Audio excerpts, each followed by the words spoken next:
I'm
not doing that because I want to take long showers with you assholes.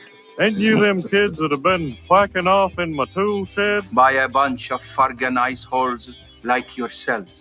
Yeah, well, listen, you ought to ditch the digs in the car with now and get in with us, but that's all right. We'll worry about that later. Oh, my God. There's 100 morons in my basement. It's you, Larry. Lollygaggers. Diamond dogs have struck again. Real pretty. No, they could be a lot worse. Why did you kiss my ear? Why are you holding my hand? Where's your other hand? Between two pillows. Those aren't pillows. 4 of us wolves running around the desert together in Las Vegas, looking for strippers and cocaine. 1, 2, 3, Benchwarmers!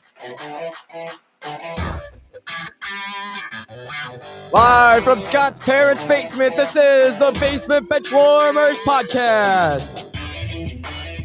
The Basement Benchwarmers podcast, back for another week of your entertainment, for your entertainment. For their pleasure. For your pleasure. Ribbed for your pleasure. We are. Ribs for your pleasure. No, that's probably closer. I know. I was tickling my head. I felt his ribs. So, Ed and Willie here tonight. Myself, Scott. Rick is off on an adventure. Eric is stuck at work. And Tim is golfing. So, the cool ones are here tonight. Just the cool guys. The OGs. The OGs, yes, the OGs. I don't know what that stands for, but I always hear people say it when it's. Yeah. So it must be the fat guys. Yeah. I don't know. Yeah. So I'm not good with the child's vernacular of these days. The teenagers, what they're saying. Oh, Ed, I think you got a lot of riz. Yeah, I did riz my pants earlier. Rizzed in my pants. I started coughing and then I just rizzed right in my pants. So let's start off how we start every week. How was your week? And we'll start with Willie. How was your week? Good week. The old man and my brother came in town last weekend and hung out. We went to a wake on Saturday, but it was good. We got to see some people I haven't seen in a while. So got to see the grandkids. My dad he hadn't met the youngest one yet, Emerald. So he got the chance to meet her. And my daughter kept saying, D with a D, Grandpa. Emerald. Bam! What does he have? His zest or what was it? It was essence. Essence. His Yeah. essence. Yes, the essence. So yeah, that's what I was doing this weekend, hanging out with them. Went to the farmers market, walked around. Oh, that's nice to do with people from out of town. Yeah, I put an orange coat on so I couldn't lose them. So what you have? Did he eat anything good down there, or get anything good, or What did we get? We got the egg rolls are always good. Okay. They're solid. Can't go wrong with them. I don't know if I ever had them. Yeah, they're very good. The egg rolls? Yeah, they have egg rolls down there. I can't remember. Maybe I have. Maybe I haven't. I don't know. I gotta try them. Yeah, you should. Yeah. I like those guys cooking barbecue down there usually. Oh yeah, you could smell that. The wind was blowing just Yeah, right. it's legit. But just like, every time it was pretty decent, out in the county a little bit, and you get downtown by the lake and it dropped, like another 5 or 6 degrees. I mean, I noticed it coming to your house, Scott, from out on 104th Street coming over to here. It dropped probably close to 6 or 7 degrees Tonight? from where my house out of my house. Yeah. Okay. Yeah. It was probably 80 here. It was 83 when I left the house. I got here, it was like 75. Oh, okay. Don't worry, summer's almost over. It Yeah. is. There's another week or so. Today was brilliant. The nice part is, summer landed on a weekend again this year. Yeah. So that's 2 years in a row. Yeah. Yeah, and today was National Bubba Day. What is that? I guess it's just the Bubba. Is this Anybody a- named Bubba, but Okay. Bubba is short for a lot of little brothers that can't say brother. Okay. So that Bubba would always come up there. So I sent that okay. to Leah over there because she has a Bubba. Yeah. Yeah. So Yeah. but today is National Bubba Day. Oh, yeah. I thought it was going to be some Michigan thing. No. I really did. Yeah. So, It's usually Michigan. Mm-hmm. of course. Absolutely. Oh. How about you, Ed? Oh, I just did work around the house. Just working in the gardens. Garden planted? Yeah, rabbits fucking ate half of it. Really? Those little buggers. You out there with your shotgun? Well, I didn't even know. I bought it, and I had a bunch of like sriracha serrano peppers, so some pretty hot ones. And I'm looking, I'm like, where's the tops of all those peppers? And I start looking, and they're biting off like parts of the tomato plants, and so I had to go out and get a chicken wire to put around them. They're already in cages, so I just had to wrap them, but I had to go buy 12 new peppers. Oh, geez. And I probably got to go get some more. Sons of bitches. So, yeah. So I won't be eating a lot of peppers. I might be eating a lot of rabbits, though. I was going to say, have some Hassenpfeffer. Oh, there was one out there about like that. But he was like probably like about a pound of boneless meat. He was tiny. Could just throw him right in the deep fryer. Skin him? Not just right in the deep fryer. He's tiny. Just batter him and throw him right in. Right in there. Yeah. So I did that. And then, I've been watching some Cubs games, and that's been pretty impressive lately. So, but last night I'm watching the Red Sox Braves game, and Crochet's pitching. He gets a pitch like, I don't know if our fans can see on TV. It's about an inch or so, maybe an inch and a half off the plate. They ring up the Braves hitter, and I can't remember who it was. And the announcer's like, well, there was a ball. It was off the plate. And I'm sitting there going, you know what? Give me a break. The Braves complaining about calls off the plate, right? The announcer, Tom Glavine, that dickhead. I'm like, are you serious? That was going to be my bad for tonight. That's how bad it was. I was so mad. I'm like, you lived off the plate. Maddox, too, you know? Yep. It's like, oh my God. This guy's complaining about, an inch and a half. Back then, they were giving him like 4 inches off the plate. 4. Angel Hernandez was the top umpire back then. That is funny. Joe West. I actually was mad.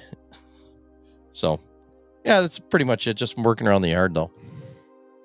Cool. What'd you do? Nothing special. Nothing crazy. Actually, I actually went and saw Nikki Glaser on Friday night. Did you really? Yeah. Where at? The Milwaukee Theater. How was she? She was funny. Funny. It wasn't.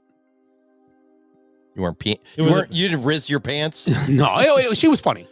Okay. It was funny. It was good. I've seen funnier, and I've seen not as funny. She was good though, entertaining. Besides that, nothing crazy. Saturday, what did I do? Oh, I tried the new that taco place next door to Oak Fire, Sazon. Not bad. Yeah, that's what Amber said. She went there too. Okay. Yeah.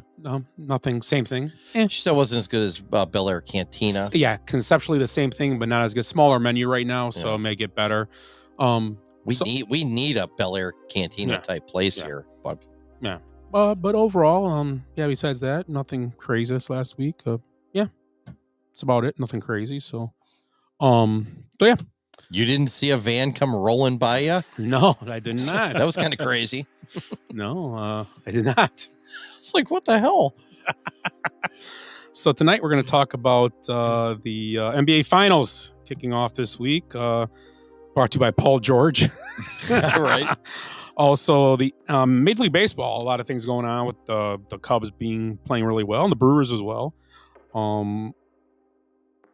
Also, the NHL Stanley Cup replay from last year. The finals. Florida Edmonton again. Yeah, back starting this week as well. So we'll talk about that. How'd you like that plane ride?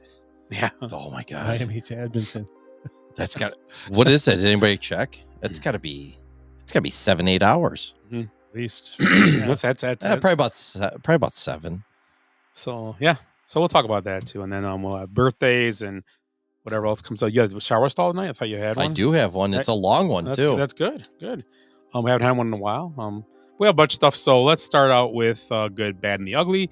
And we can start out. Willie, you can start it off tonight. What do you got for us? My good. No. Okay, go on. Well, my Detroit Tigers league leading best record, 39-21. I don't know how many times I'll get a chance to say that, so I'm gonna have to start off that with being my good. And they're at 650 right now. Yeah, and you know what's weird is it's like every 40 years, it's like Detroit gets good and the Cubs get good the same year. Yeah, it's really right. crazy. Yeah, it is 45, 84 now. I mean, it's about 40 years again. Yeah. It's really weird, but you'll take it. Yeah. And you got what we were saying. Not this coming weekend. Or is it this coming weekend? We got the Cubs and Tigers playing in Detroit. Yeah. Yes. That would have been fun. Could be a World Series preview. You never know. Could be. Right. Yeah. Talked about the Dodgers and Yankees this last weekend. This could be one too. You never know. I guess. Ooh, nice grab. Look like Jim Edmonds on that catch. He did it too. That's at Great American Ballpark, isn't it? Yeah. Sure is. Yeah. Oh, I bet it's not as hot as it was last year there. Oh my God. I think we were talking about that last week. I had that extra testicle sweating. It was that hot. I know when that thing acts up, it's getting warm. So yeah, you're Detroit and they're playing well. They're pitching very well. And Skubal, I mean, he didn't get the loss for that game, but 1-0. Yeah. Against the Royals. And they turned around. Well, he's pitched. I mean, he's on pace for another Cy Young. I mean, that's right. I mean, and they got to sign that guy. They have to sign him. If you know what, here's the deal. If they don't sign him, the Tigers the management's just telling them, hey, winning's really not important to us, right? Yeah. Isn't that what you see it? So as a Tiger fan, it'd be hard to keep following him if Is he 1-year deal? Or 1 year allowed? No, I think he's on arbitration still. Yeah, he's at arbitration, so I think he's probably got 2 years left at least. But you got to sign this guy. 2. If he asks for like any more than like $100,000 more than you want to give him, I wouldn't do it. Okay, Bud Selig. Whatever. I don't even know who the Mark D'Anastasio, whatever. Yeah. Anastasio. And you know what's crazy about that Detroit team is, although I worked out for the Brewers now because Corbin Burns' elbows blew up now. So I know. I'm sorry, I didn't mean to take your bad or ugly away. No, we'll get talking about it later. So I'm sorry, but every pitcher's elbow's blown up right now. But what was I saying? Oh, the pitching. Skubal wasn't supposed to be their top guy coming up in this group. It was going to be Manning and Mize. Casey Mize, yeah. Those two. So if those guys would have panned out, because Mize is almost like the Skeens guy. Right. And he's all right. He's doing pretty well. He made it through the fourth inning on Friday night, I think it was. And Matt Manning was supposed to be a stud with his side. I mean, there was another guy in there too. And they got Reese Olson from the Brewers. He came over in a trade. Yeah. I can't remember which trade that was. So, I mean, they've built a pretty good team. And they just called a guy up too who throws some heat. I can't remember what his name is, but I bet you he might be pitching tonight for all I know. And their bullpen's kind of just cobbled together. There's no real now that closer Vest, yeah, he's been doing well. And they have they'll have games where it's just bullpen games. Yeah, it's 2 innings out of this guy, 3 innings if we can out of this guy. Yeah. And I like that, and obviously Torkelson, who again another guy that was supposed to be the next Bryce Harper type guy, and he's not that. No, but he's had a pretty good year. This year, him and Riley Green. Yeah, those guys. Well, they still got guys coming up too. They got Max Clark on the way, and he's a top ranked prospect. But he's probably a year or so away. Yeah, I think so. McGonigal. Yeah. Matt, he's in the Whitecaps. I think he's playing with them right now. Yeah, so he's a couple years away yet. Yeah, they've got some talent on that. It's a weird team though. It's not like these Yankees teams or the Dodgers with all these big names just beating the hell out of you. They just play baseball and win, Oh yeah. And then, but you got a genius there, AJ Hinch. Yeah, he's when he's not drumming. Hey, he learned. Just to think the White Sox could have had AJ. I know. Yeah. No, I like this team. I mean, we said it last year. We thought last year was going to be their year. Towards the end there. I mean, they're like... And then they did get good. Like, I forget what their record is right now, starting it in August when they were like 6 or 7 games behind, or maybe even more, in the wild card. Yeah, and they caught... Would they catch the Twins last year or the Indians? Twins. Right, Indians beat them in the... Yeah. Yeah. But, yeah, it's fun to watch. It's fun when your team's winning at this time, especially in baseball, because if you're Pittsburgh or Colorado, we should just go to a Colorado game. We'll probably get in for $1. Flights are like $150. Can I actually pay you to come in? Cheaper than going to a Cubs game. You walk in, they hand you a $5 bill and a hot dog. Yeah, right. The Coors Light. Yeah. No, banquet. You get the banquet. You get a yellow jacket. Yeah. It's like going to Wingstop. You could just order your stuff ahead of time. It'll be waiting at the counter for you. Can you spell your last name, sir? I got to do that all the time. I'm like, no, I can't fucking spell my last name. I quit learning that one in high school. Ed Smith. Jeez. Are you stupid? I can't look at it. You can't spell it either. Yeah. So it's fun to watch. Yeah, definitely. Yeah. What was that? That was good? That was good. All right. I got 2 quick goods. Today's Lou Gehrig Day in baseball. Do you know how that came about? 5 years ago, Sam Hilliard, Rockies player, his dad died of ALS. And he worked Major League Baseball to get a Lou Gehrig's Day on June 2nd every year started. Nice. To, raise awareness for ALS, which is just brutal. Mm-hmm. That's one of the worst ones. I had an uncle that passed from that. It's awful. Yeah. And we know how it happened and why it's named after Lou Gehrig, because he was making it in his lab in his Yankees uniform, and he dropped the bottle and it broke. From Family Guy. You remember this? Yeah. Oh. Really? Yeah. That's awful, too. My second good is... we all knew it started in a market. It started in a fish market. Fish market in a pig farm. in little Korea. Yeah, right. Chinatown. One of those pangolin spit into a bat's cloaca.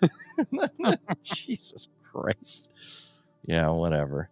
My second good was a friend of mine, his son, who's been up hunting with me before, Zach Earhart. He's in the Red Sox organization. He was just drafted out of Oklahoma State last year in the June draft.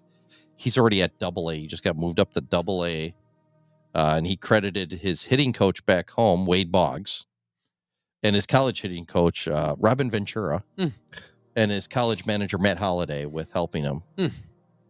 So when you got kids around this area and they're like, hey, I'm going over to this camp. This guy played at CLC. No offense to CLC. I mean, it's a good program and everything. But they're running out Wade Boggs and Robin Ventura as your hitting coaches. Come on. Yeah. And Matt Holliday is the coach. It's a different... Yeah, Matt Holliday's kid's going to be the first pick in the draft again. His second one. Yeah. Yep. In what, 2 years or 3 years? 3 years. 3 years. Yeah. He's going to have 2 of the top picks. Yeah. You're like, hey, guys, you bored? What are you doing? Nothing? Okay, come on. Coach these kids. Yeah, and the funny part is Zach's brother was signed by the Red Sox a few years ago because they had that COVID draft where nobody got drafted. So he's 26. He's in AA as a catcher, first baseman. pretty much he's more organizational depth. He's just, filling holes in the lineup and stuff. But he's at AA. So now my buddies, both his boys are playing AA for the Red Sox. Nice. Awesome. What are the chances? Where's the AA team at? I want to say Pawtucket. No, I'm kidding. Is it Portland? Ooh, The Sea Dogs? The Sea Dogs. The Sea Dogs, I think. I should have looked that up. I think you might be right. I think my nephews went out and saw the older one playing there last year when they were in Maine. Yeah. So I think it's Portland Sea Dogs. Yeah. So that was my good. It's good to see people doing well. Hell yeah.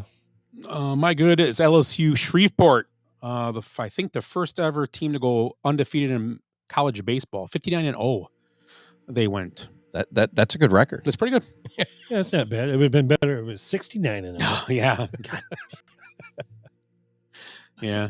Those losers. God. They have no playoffs. Got a chance. Playoffs. So yeah, LSU Shreveport. So are they ranked number 1 going in the World Series? Yeah, I'm guessing. Willie. Yes. Either you're a bad or ugly, whatever. My bet going to be probably going to steal a bunch of people's here, but the Colorado Rockies, fastest to 50 losses. They're the third fastest to 50 losses, I think, and the two before them were like from 1876. And yeah, they're not modern day. Not modern day, and they're on a run to be outscored by over 500 runs this year. And let me help you put that in perspective. The White Sox were outscored by 310 runs last year. The last year's White Sox look like the 27 Yankees compared to these guys. I mean, they're just getting beat, just beat. Yeah, it's ridiculous. No wonder. Didn't they beat the Cubs the other day? The Rockies? Didn't they? The Cubs swept them, I believe. I thought they did. Yeah, because then they lost the first game to the Reds and then won 2. Oh, okay, maybe that's what I it was. believe. Yeah. Well, no, it's probably what happened because you got to think about this. I think I sent this out in our little group thread. Scotty Scheffler's got 3 wins in the month of May, and so do the Rockies. That is a horrible stat. It's crazy. I was looking here. I don't know what the record is now, but I think they're 9 and 50. 9 and 50. Yeah. Yeah. So in their last 150 games, which is just about a full season, they're 46 and 104. Their last 300 games, 99 and 201. 300 games to win 99. 99 times? 9 times. 99 times? 9 times. And in their last 500, they're 178 and 322. I mean, do they want to move to Nashville? They're going to piss off Reinsdorf when they move to Nashville first. The things I hear there is they have people in the stands there. They're all high. Yeah, it's Right? it's a nice stadium. I mean, I've never been. Have you guys ever been there? No, they're giving out. My brother's been there a couple times. He likes it. Yeah. On pace for just 25 wins this year. Mm-hmm. If I think they win the rest of their games, they wouldn't even hit 100 wins or it's something crazy. Yeah. So we'll just say they're at 60 games. So there's 100 left.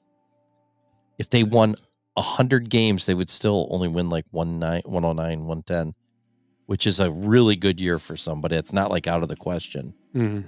Bud Black was so freaking happy when they fired him. Mm-hmm. Don't you think? Yeah. I'd want to be out of that shit show. Yeah.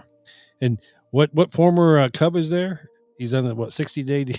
Chris Bryant. He's done for the year, I think. Is he done for the year? I thought he was. We got to keep the core together, guys. Yeah. Baez then comes out of nowhere. What a bust for that guy, huh? Yeah. And they wanted to trade him for Arenado, and it was like, we can't give that. It's nuts, this whole thing. How bad? And his is a lot of injuries, I'm guessing, but I'm going to guess some of it's mental. You don't get that bad. Yeah. Even, he could have lost 2 of his arms, like in a thresher accident. He could still hit better than he's doing right now. How far do they fall in a few years? It's not that long ago. Yeah. What are we at? Bad? Yeah. Oh, my bad is, I'm going to do a little thing. Rick Derringer died. You guys know Rick Derringer? No. Rock and roll hoochie coo. Oh, yeah. So He was an American musician, producer, songwriter. He gained success in the 1960s with the McCoys. Remember that band? Oh yeah, weren't they doing some disco? Hang on, no, that's the Hang on, Sloopy. Hang on, Sloopy, which became a hit, knocked The Eve of Destruction and Yesterday by the Beatles on the number one. So he had a number one hit way back when he was just coming out of like high school. He found further success with his song Rock and Roll Hoochie Coo in the 70s. Worked extensively with Edgar and Johnny Winters playing lead guitar. Produced all their platinum and gold records. Frankenstein, Free Ride, all that stuff. Collaborated with Steely Dan, another great band. Hell yeah. And he helped Donald Fagen secure a record deal in 1972 for Steely Dan. So they didn't have a record deal, and he helped them, which is amazing. I mean, that's like amazing. one of the big bands, Oh, yeah. that everybody looks up to. Then he played guitar on Bonnie Tyler's Total Eclipse of the Heart later. Then he produced 2 of Cyndi Lauper's albums and 6 of the Weird Al albums, including Eat It and Fat. And additionally, he produced the WWF wrestling album in 1985 and wrote the song I Am a Real American for Hulk Hogan. Oh, really? and the Demolition song too. So he wrote all those wrestling songs. And there was another one I saw too, and I was surprised it was So him. this is your bad? Well, he died. Okay. Okay. So I it's just thought you were going to go somewhere. It was one of these guys He was a. So this was like a rabbit hole I went down, and I knew I didn't know he was even in the McCoys, but I knew Rock and Roll Hoochie Coo. And I started looking, I'm like, wow, what a career this guy had, working with all these different stars and creating all these. I mean, I bet he probably had 30 gold albums on his wall, from everything he produced. Right. And wrote. The Hang On Sloopy, that is isn't it the song for Ohio State? Yes. Yeah. It is. Yep. And I saw that right afterwards, which was funny. Yeah. Good call. And I'm gonna come back to these songs later in the show here. Okay. I want a little homework for next week. Oh, okay. All right. You gotta stay with me here on my story. Okay. The bad's gonna get here. Okay. We've been doing this for 4 or 5 years. We'll do it. Oh, I forgot to ask you before. So you said earlier, something, you had to get chicken wire. Yeah. Did you get duct tape done? Then I grabbed some pussy willows. Let me get my coat. I forgot to ask you. Not that part. That would have been hilarious. I forgot. Now it's not funny. No, it's not. Anyway. Rick did write after we were talking about the Cubs Detroit possible World Series. He wrote, "My next Cubs shirt will be the second best game was in Detroit on a Wednesday night." Anyway, I don't know if you guys heard. I deleted it. Dang it. That's what I just did. Anyway, I can remember. So Cam Young, he edged out Max Homa and Ricky Fowler today in the U.S. Open qualifier in Columbus, Ohio. It was a playoff hole. So the bad isn't Cam Young making it. The bad is this. Max Homa was on the final hole, green in 2, par 5. Needed a birdie to make. He would have got the spot. He parted. He 3-putted it. And he had to go to a playoff, and he was knocked out. Max Homa, all he had to do was 2-putt, and he would have made the tournament this weekend. 3-putted, had to go to playoff, and Cam Young took the spot. So that's my bad. Max Homa missing out. Just had a 2-putt. Most pros, a 2-putt is automatic. And it didn't sound great because the article, I think it said he missed a 20-foot birdie putt. So that means he left a 20-foot putt after. I don't know where the green. I don't know what. Maybe it was a bad. I don't know what happened. So. Yeah, didn't sound good. That's not professional. Leaving yourself at 20. No. And they call this the longest day of golf. 36 holes, and he carried his own bag all day. His own bag. Yeah. It's old school golf. Can't even take a cart or nothing. No, just walking. Oh my God, he's risen himself right now. Yeah. Rizzed. No, he's smacking himself around because I can't believe him. I 2-putted that. Giving himself lashes. Yeah. That's awful. That was my bad. Now he's got to live with that for another year. And I like Max Homa. I like him. I feel bad for him. And Ricky Fowler was the other one. Rick said, "Chicken wire, I'm in." I'll wait for the pussy willows. I'm sorry, who'd you say? Fowler was the only guy I missed. He was in a playoff. He was in a playoff as well. So was Cam Young, Ricky Fowler. It was a 5-man playoff too. Oof. I missed the other two guys. I think it was 5 minutes. Yeah, it was crazy. So Fowler is just Fowler had a decent weekend this weekend too. He's been decent, but man, he was going to be a star back. What was that? 7-8 years ago. Yeah. That one kid had a good weekend this weekend too. Who came in second. I mean, he didn't win, but he had another the kid that won last weekend. Griffin. Yeah, Griffin. Yeah, another good weekend. Solid. Yeah, Scheffler's a machine though. Yeah, Scheffler just hangs around and then he makes a run on. Just hangs around. He makes shots, stays in the top 15, top 10, then makes a few birdies on Saturday. Yeah, he's in first. As long as he doesn't run over a cop or anything, he's good to go. Thug life. Willie, you're ugly. And what was great, I don't know if you guys talked about that last week, but for the PGA, you know what color shirt he wore on the first day? Orange. Yeah, nice. I think people thought he did it on purpose, which I don't know. Maybe could be. Okay, mine is ugly stupid. I'm just going to read something here. I'm not going to tell you who this is about. I'm going to see if you guys can guess who this is. But I saw this. I'm like, so this person, Ohio, voiced frustration in a recent interview. What the hell happened here? I just lost something. Yeah, it's like it's the first time we've done this. We're the original OGs. Here we go. Which is I didn't lose it too much. The original OGs. That's repetitive. Right. So, hold on. It's going to come up here.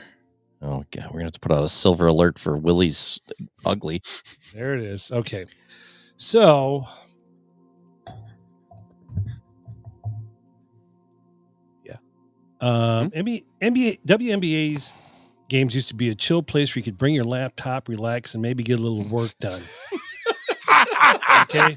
But now it's like there's a large gathering of people watching us from the stands. Some of them are yelling crazy shit about what they're seeing, putting unfair pressure on us to score. Like we're there for their entertainment. That's pretty gross. Every time we play here, there's this commotion, like loud rumbling from the stands. Turns out it's people. Thousands of them just sitting there watching on purpose. It's very disruptive. Who am I? Who wrote that? Who am I? Andrew Reese. Close. She was she went to Baylor. And Brittany Griner. Brittany Griner. She said that for real? Yes. No, she did. That's a lie. That's fake. That's fake. There's no. That's like the one with her penis hanging out by the pool. That's real. That might be real. That's probably more real than that quote. That's funny as shit. That's great. But she's also the one that was like mouthing that, about white girl. Wasn't she the white girl one? Yeah, the white bitch or effing white girl. Yeah, something like that. Yeah. Yeah. So I mean, it's hard to tell what's. You know what? You know what? I'm with Willie on this. You know what? As crazy as all this shit's been going on in the WNBA, that's probably real. I wouldn't be. Well, I know they. I don't know if they're that far, but I know there was a few players that have come out and said that the booing they didn't like. Yeah. They don't like being booed. Now a lot of these girls have played in high profile college programs and they've been booed. I'm guessing UConn's been booed at Tennessee or UConn's been booed. I'm sure Paige Bucher. I'm sure Caitlin Clark's been booed at LSU. I'm sure Angel Reese has been booed in play. I mean, they've all been booed, so I don't understand being booed is what are we doing?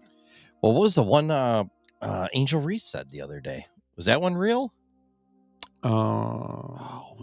Somebody passed it around on the thing, and it was ridiculous. Oh, saying Allen Iverson would lose to. I don't know. I can't believe that's real either. Yeah, I hope that's not real. Maybe AI's that off. Yeah. That's Skynet's right around the corner if they're thinking Iverson would lose to Brittany Griner in 1-on-1. Yeah. Oh, you should start bringing your laptop to basketball games, Ed. Think about the shower stalls you could write. Oh, my God. Can you imagine? I've never been to a WNBA game. I mean, I'd like to go one time just to see. But I think it was crazy, too. Did you see? I don't want to go to a Caitlin Clark one because it'll be a madhouse. The prices changed from when Caitlin wasn't going to be in Chicago at the Chicago went from like $200 a ticket down to $25. We a talked ticket. about that last week How- after that happened. How Oh, much yeah. money is that league going to lose in these next few weeks when she's? I'm going to guess almost all the games lose money. Well, CBS is televising the game on Saturday night. That's CBS, like a game of the week on Yeah, CBS and next she's Saturday not night. there. On their main network. Yeah, it's on CBS next Saturday night, like at 6:30 or 7. It's not going to be on Jeez. CBS Sports. It's going to be on CBS. So I want to see viewership on that. How many people watch that? It's going to be people are going to tune in probably just to see it on national TV. But I don't know. Let's see if Andrew Reese. Let's see if Andrew Reese carries it. We're going to find out. I don't know if they're going to let us know, but I'm guessing Caitlin Clark's carrying that league. Without her in the attendance, with the attendance coming to see her, I bet they're losing big time, but I bet her games are making money. I would like to see a game on national TV like that. Her start the game and get injured at halftime, and then see what the number does at halftime. That would be interesting, wouldn't it? Yeah, Just it would kinda be. see. I mean, and then, some of the things you hear, like the WNBA is going to be bigger than the NBA in 5 years. What? It's barely bigger than pickleball. What bothers me, the other thing that bothers me about this whole thing with Angel Reese is that a year ago we were upset about Caitlin Clark being the face of the league. All these other players are, behind the scenes. Now they're okay with Angel Reese doing this, but Angel Reese isn't even the 20th best player in this league. God, her stats. What was how many? She missed like 7 layups in one game. But like 30% of her rebounds have come from her own missed shots. I think it's more than that even. So she's not like top. Why are we giving? She's not even like one of the best players, like top 20, maybe top 25 in her league. So you're okay with her being the face of the league, and she's not even top 25 in her league. I don't understand this. The problem with the league now is as I watch more, they've probably got enough talent for 2 or 3 teams, and they've got it spread out over how many? A dozen? 16? I don't know how many teams. But you know what? Here's the deal. Like legit talent. Here's the deal. This little controversy, you know what it has people? It's making them talk about the league. Talk about it, but that doesn't mean news talks about the league, and ESPN talks about, and ESPN it's nonstop. Those crazy jobs. 13, if I'm looking at it right. 13 teams. Well, of course, WNB would have unlucky number 13 teams. But the people ESPN started that whole racist comments, and they had to backtrack real quick, which we just had again when Angel Reese said I think we talked about this last week. I'm sure you did, but they had an investigation. No. There was nothing found, nothing at all. Right.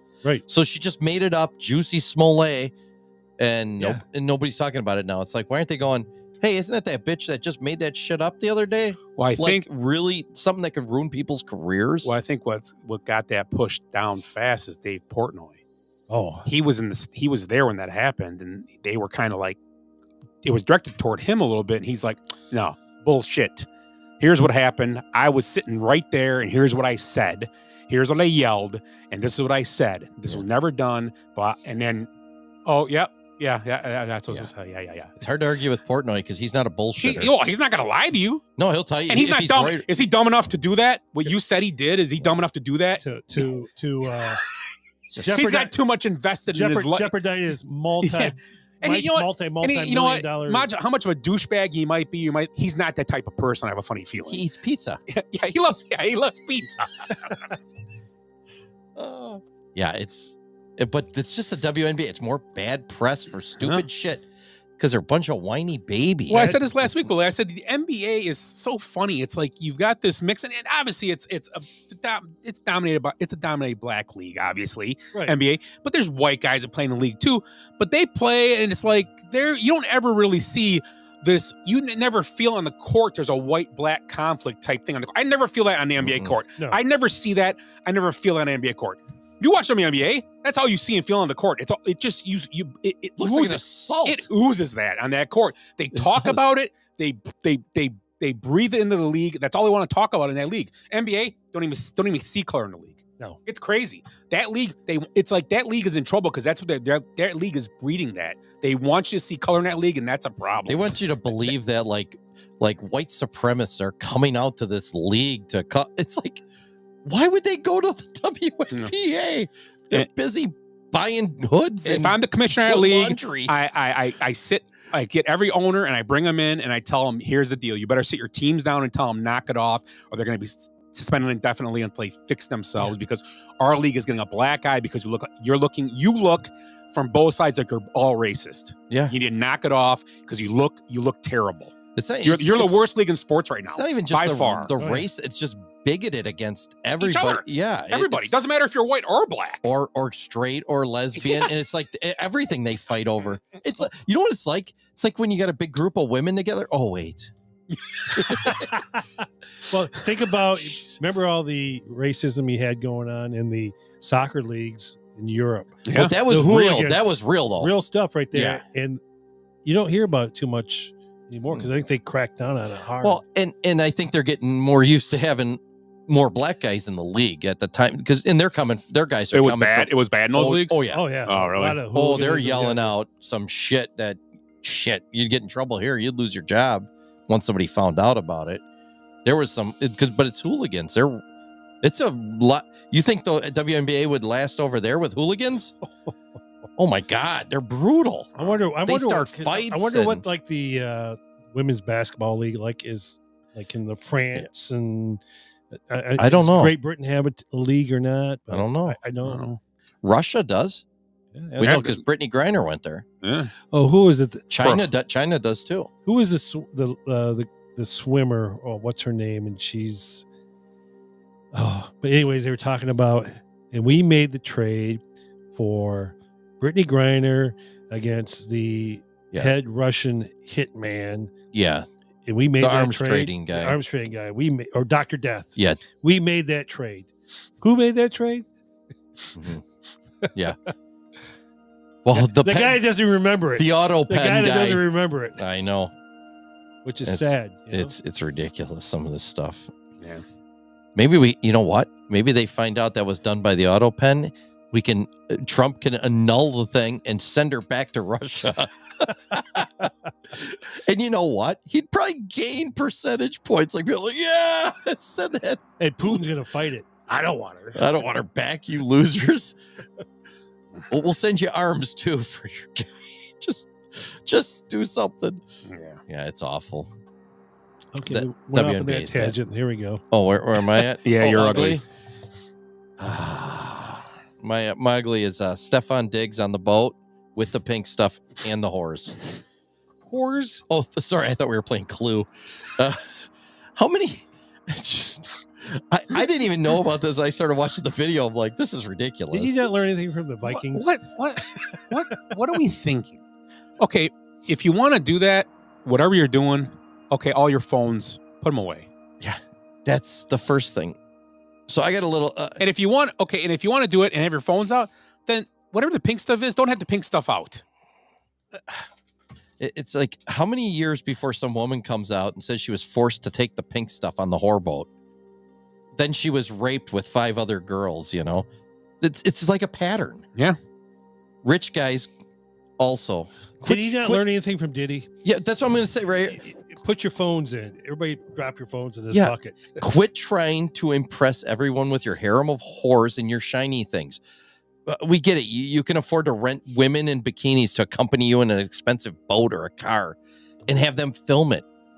Yeah. And he wants that filmed because he wants to show everybody what a cool guy he is. Well, he's dating Cardi B, right? Yeah. She was there, and she was there, right? Yeah, and then he's got this harem of, girls that they paid to be there to take drugs with them. Who is Stefan Diggs? Yeah, I think he's dating Cardi B, right? Hey, his mama failed him. Yeah. I just don't get it. There's just what was the pink stuff? Do we know? It's probably like ketamine and Molly. It's a sex drug, like you forget what you're doing, you lose your inhibitions, yeah, stuff like that. So yeah, it's kind of like what was the old one? Ecstasy. Ecstasy. Yeah. It's something like that, yeah. But it's a horse tranquilizer, ketamine. I know. Yeah. Ask Chandler Bing about that. Yeah, right. I can't. Oh wow. Yeah. I just keep seeing this stuff. These guys spending this money on these lavish things and just trying to impress everybody by posting it on the internet. And it's like, half his family's at home digging in a dumpster for a peach pit. and he's renting boats and whores and Isn't this video teams. It's nuts. Isn't this in their contract? Yeah, right. I mean, there's got to be some type of. I mean, I was going to say he's not breaking any law, but he probably is with the drugs and everything. And those women could be trafficked for all we know. Why else would 5 women be with one guy on a boat? It doesn't make much sense. Oh, I love fishing for halibut. It's like it's not happening. I got a $1,000 gift card for Bass Pro Shop. And then 10 years down the road, it's like I was raped on that sex boat with the other whores. It's like all I saw was Dante Culper peek his head on the back twice and he went back down. Oh shit! It's so stupid. It's and he's an idiot. The women are idiots. The guy who rented him the boat is the biggest. And then the worst thing about the whole thing, Mike Vrabel has to answer questions about this. Yep. Poor Mike Vrabel. Really? This is how my day's gonna start. Yeah. I can't just talk about football. I gotta talk about the free agent we got, the prize we have. I have to talk about this now. Mm-hmm. Awesome. The guy is supposed to be my young quarterback security blanket. This is what I gotta talk about. Yep. This is awesome. Great. Again, now I'm gonna go into the GM today and go, how do I get rid of this guy? Yeah. That's what Mike Vrabel, I guarantee, does not want him on the team. Oh, I guarantee. Mike Vrabel, the way he seems, he does not want him on the team. I mean, and they probably have no way to get rid of him. I wonder what position he plays, because it seems maybe there's a pattern forming. Like wide receivers that do stupid shit constantly. Well, he didn't play in Pittsburgh, so there's no connection there. It's the only connection. He's probably going to go to Pittsburgh now somehow. Him and Rodgers. Well, they can catch whales on the boat. Go whales sightseeing. John Lynn, friend of the show, said it was Big League Chew. That's great. Then he wrote Boats and Hose. Yeah, Boats and Hose. That's Boats right. and Hose. Go Blue.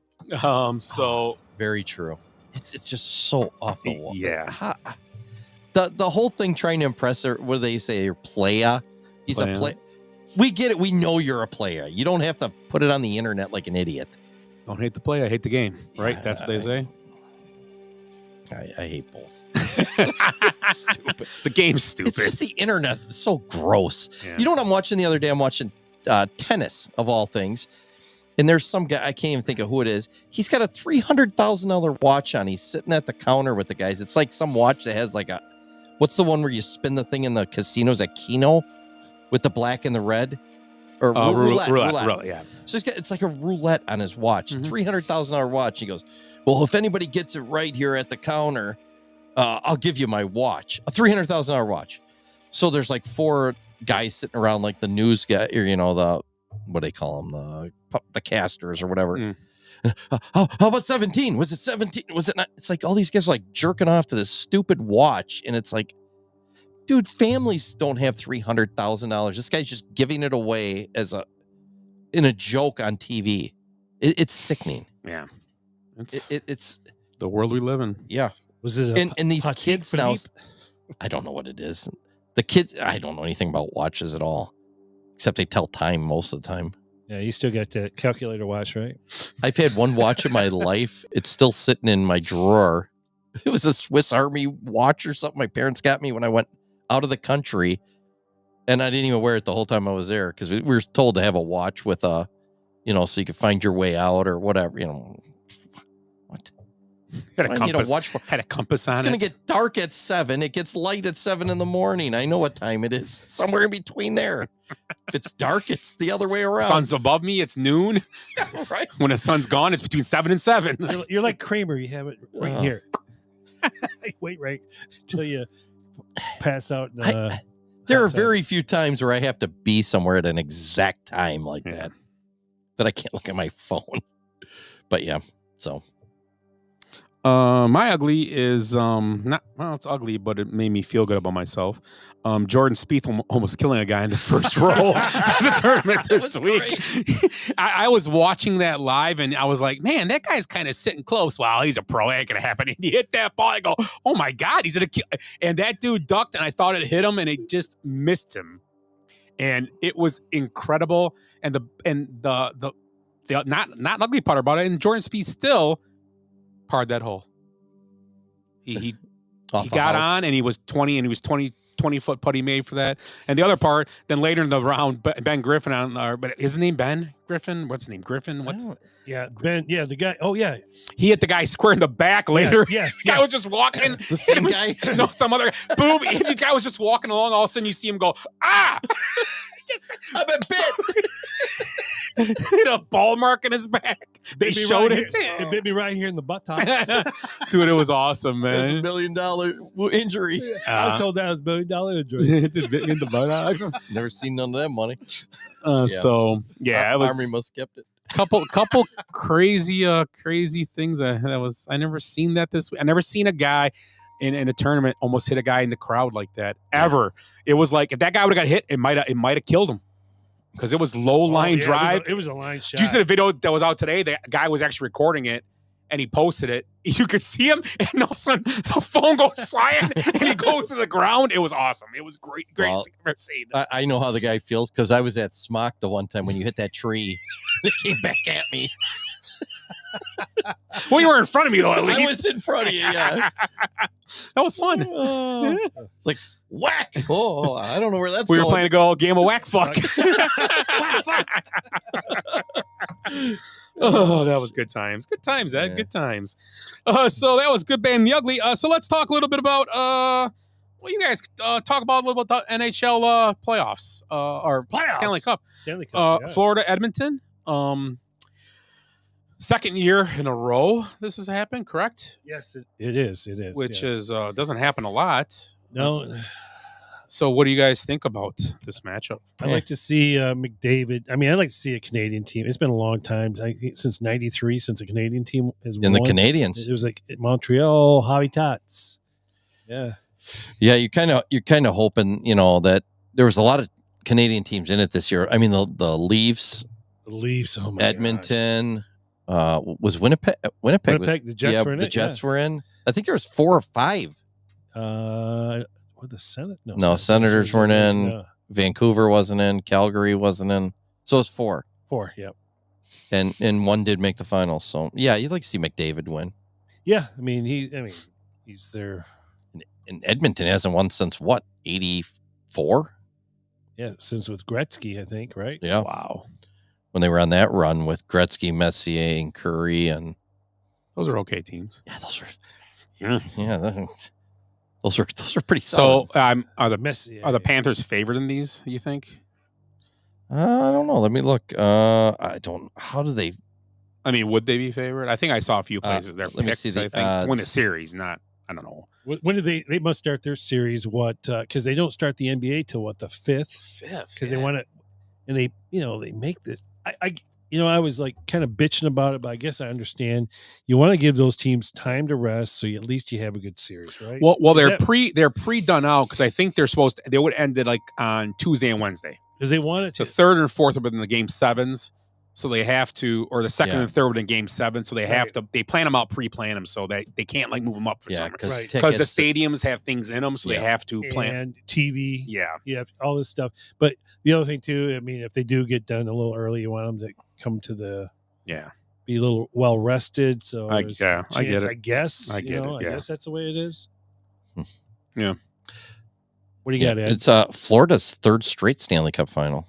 Is it? Oh really? yeah. I did not know that. Wow. So they're a little bit of a dynasty thing going on, maybe. And I'm going to be honest, I haven't been watching hockey the last couple of years much, but I watch a lot. Anytime there's a deciding game, Game 7, I'm watching it.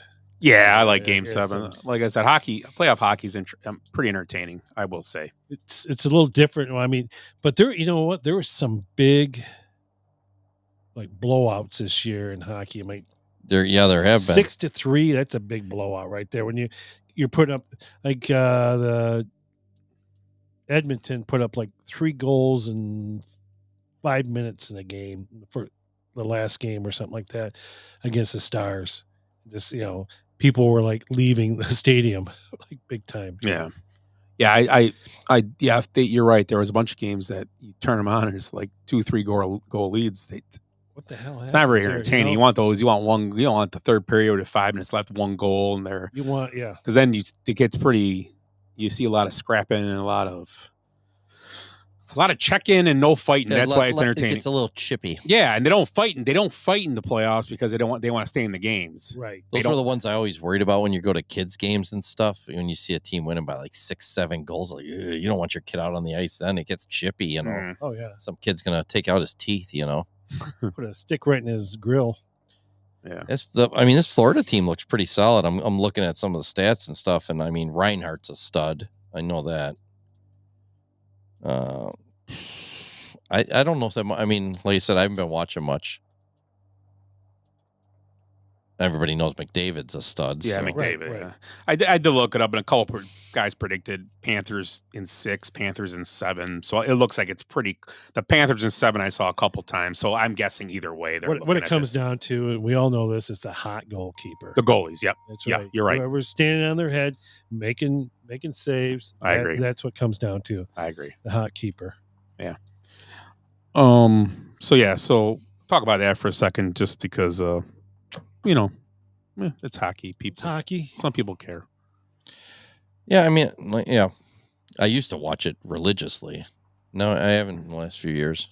I did a little bit more this year because games are easier to find. TNT, they had them on that. Yep. So. It's hard. What's the one I always get? Was it ESPN Plus or whatever? Yeah. Yeah, there were a lot of games on there too. I'd watch a few here and there. That's where I watch most of my Red Wings games on Plus. Yeah, I see Matt Tkachuk's on Florida too. Yeah, he had a good year. Those kids, that start the fight in the All-Star game, wasn't it? Yeah. Was it? Or no, the four nations. 4 nations. Yeah. 4 nations. Yeah. They did. It was awesome. I mean, everybody was like watching. We didn't want to watch the USA versus Canada. Well, yeah. Yep. Which, like I've said multiple times, USA hockey's getting so much better. And now we just won the USA the cup for the first time in almost 100 years or whatever. Yeah. Yep. So, yeah, that's good. They're getting much better.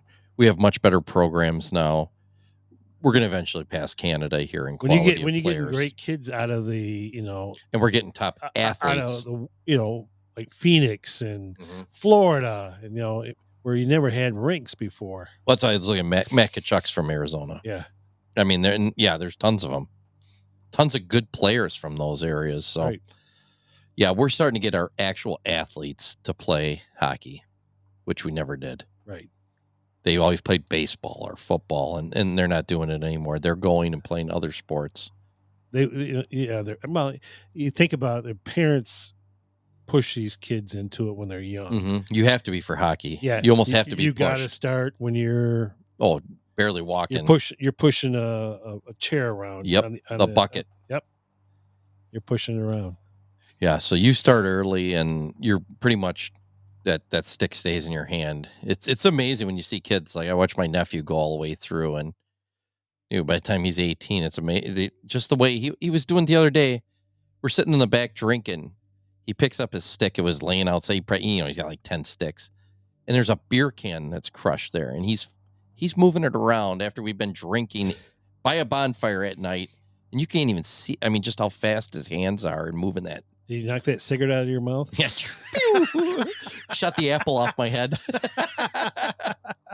It's crazy but it's like it's the sticks part of their hands after a while. Oh yeah, definitely. So, what else we got? So we got the NBA Finals, Oklahoma, Indiana. The finals, like we talked earlier, that Paul George built. Nobody picked that. Well, beginning of the year, what were our picks beginning of the year for this? I know we had early in the year. I don't think NBA. Did anybody pick this to start the year? I did. Oh, you had to start the year. Yeah. Okay. Yeah, I had. No,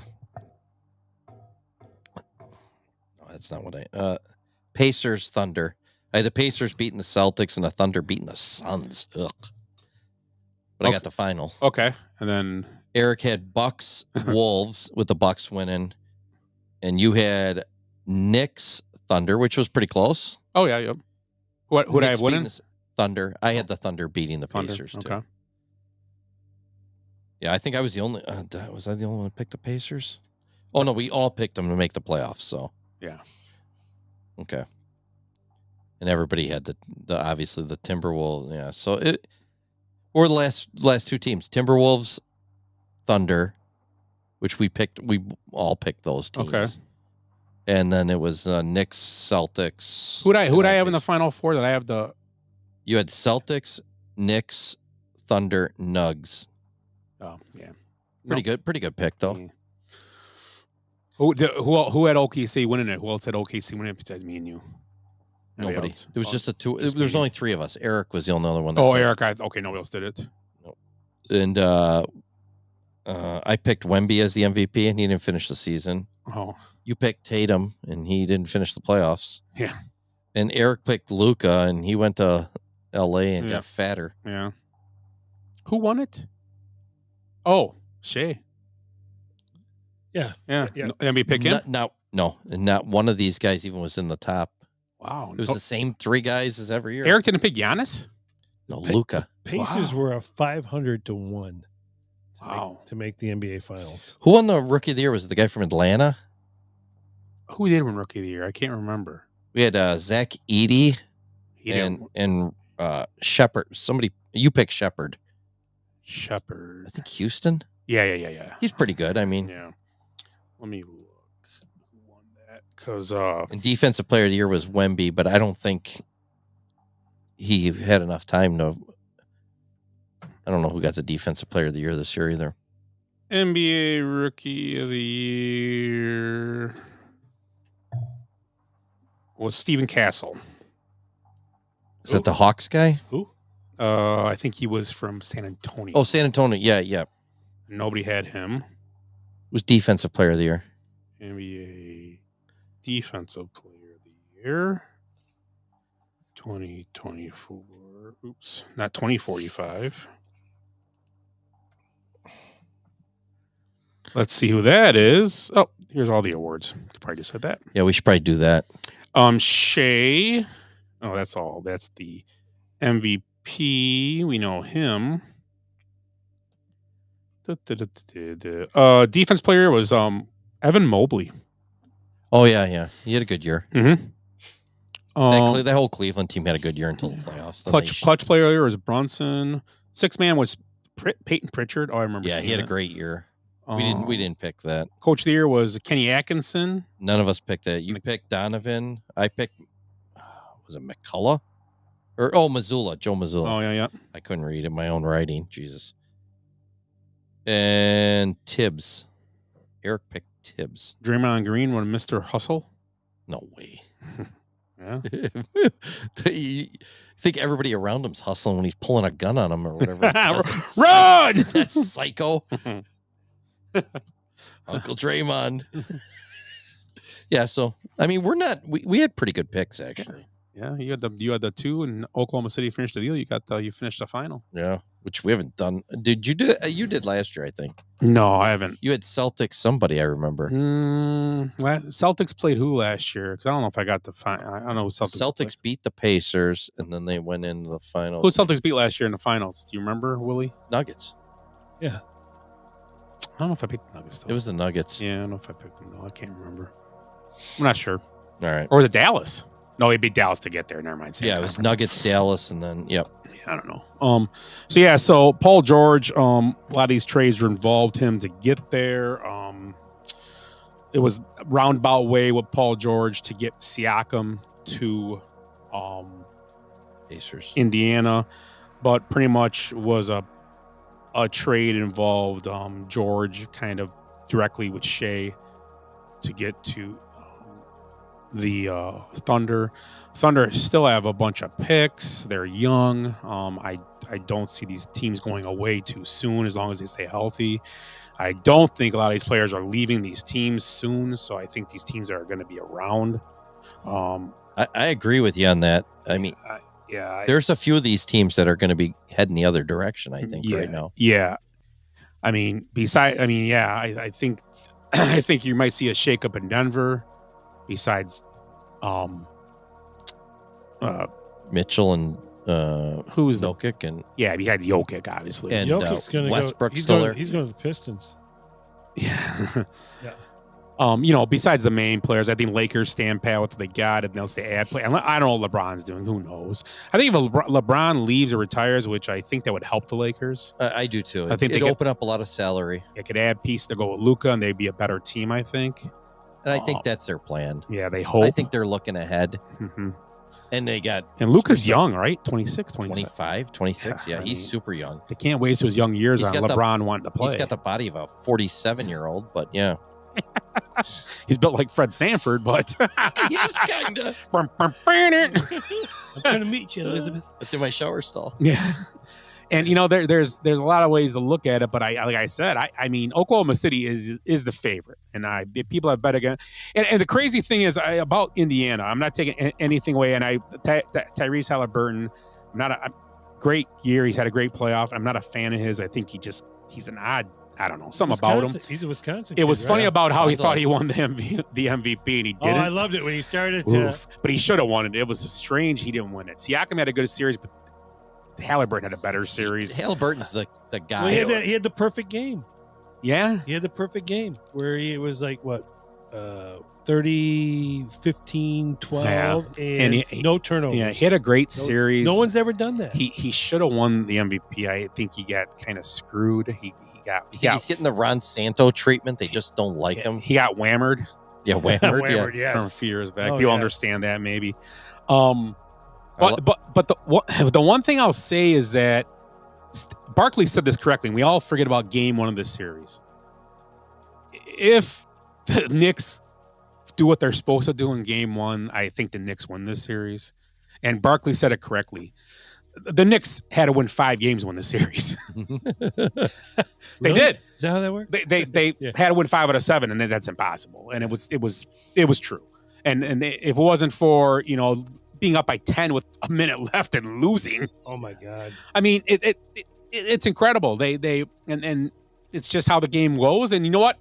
Indiana had to make the shots though in the minute too. Also with the mistakes was that Neiman or whatever. Oh, Nehemiah or whatever. Yeah, he was on fire. Yeah, I don't know how you say it. And that's how it goes, man. And it's just how it was. And the Pacers are there. But the thing is, Oklahoma City is. I think it's gonna be interesting because I think the Pacers are a different brand of defense, but I think Oklahoma City is going to be the best team they've seen. Oh yeah, all playoffs. They're going to bring a different kind of defense. And Oklahoma City has so many weapons they can bring at you. And I'm going to tell you, I didn't know much about SVG or whatever is SGA. It sounds like a TV. I really like the guy. Yeah. He is a very likable character. He reminds me of kind of like the Keon Coleman type guy, but obviously he's one of the best players in the league. Mm-hmm. He's just pretty good for a Canuck, Yeah, he's a likable guy. And maybe he's a complete jerk off. I doubt it. And he was with the Warriors. Yeah. Yes. Yeah.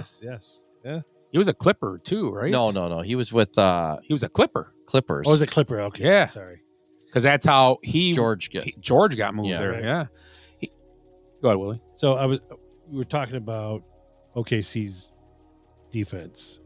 Did you hear what Anthony Edwards said the defense was like? Mm-hmm. He goes, 1 string, 15 puppets on 1 string. That's how it is. Yeah. But what they do tend to do, because they're swarming defense, from what I've been reading, they always leave at least one person open. You got to find that person. Yeah. That's how. And then Halliburton, what was it, the game 5, complained about him. He wasn't getting the ball up the court quick enough, and getting it moved quick enough. Yeah. And that's why he only scored 8 points, 6 points, whatever it was in that game. So it's gonna be interesting to see what happens here. And then you got the kid coaching OKC. It looks like that character Vector from the Minions. Yeah. Gru. From Minions. Yeah. I don't know what either one of those things are. Yeah, the coach from Oklahoma City. Do you know what the coach from Oklahoma City looks like? No, but I know Minions are the yellow things, right? Yep. Yeah. Well, I'm gonna pull up Vector for you, and this guy looks like him, in my opinion.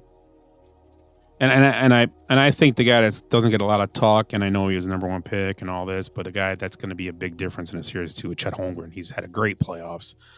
Quietly, You know, Put glasses on that guy. Yeah. he's had quietly a very good playoffs and just does what he protects the rim really well. He's a whole to do when you're trying to on defense, more so on defense than offense. He runs the lane very well. He gets to the basket. Yeah, he's just got such a long For reach. 7'2", this guy is. Yeah. Where he came out of what's the one in Washington? He went to Gonzaga. Gonzaga, He's a Minnesota kid. Yeah.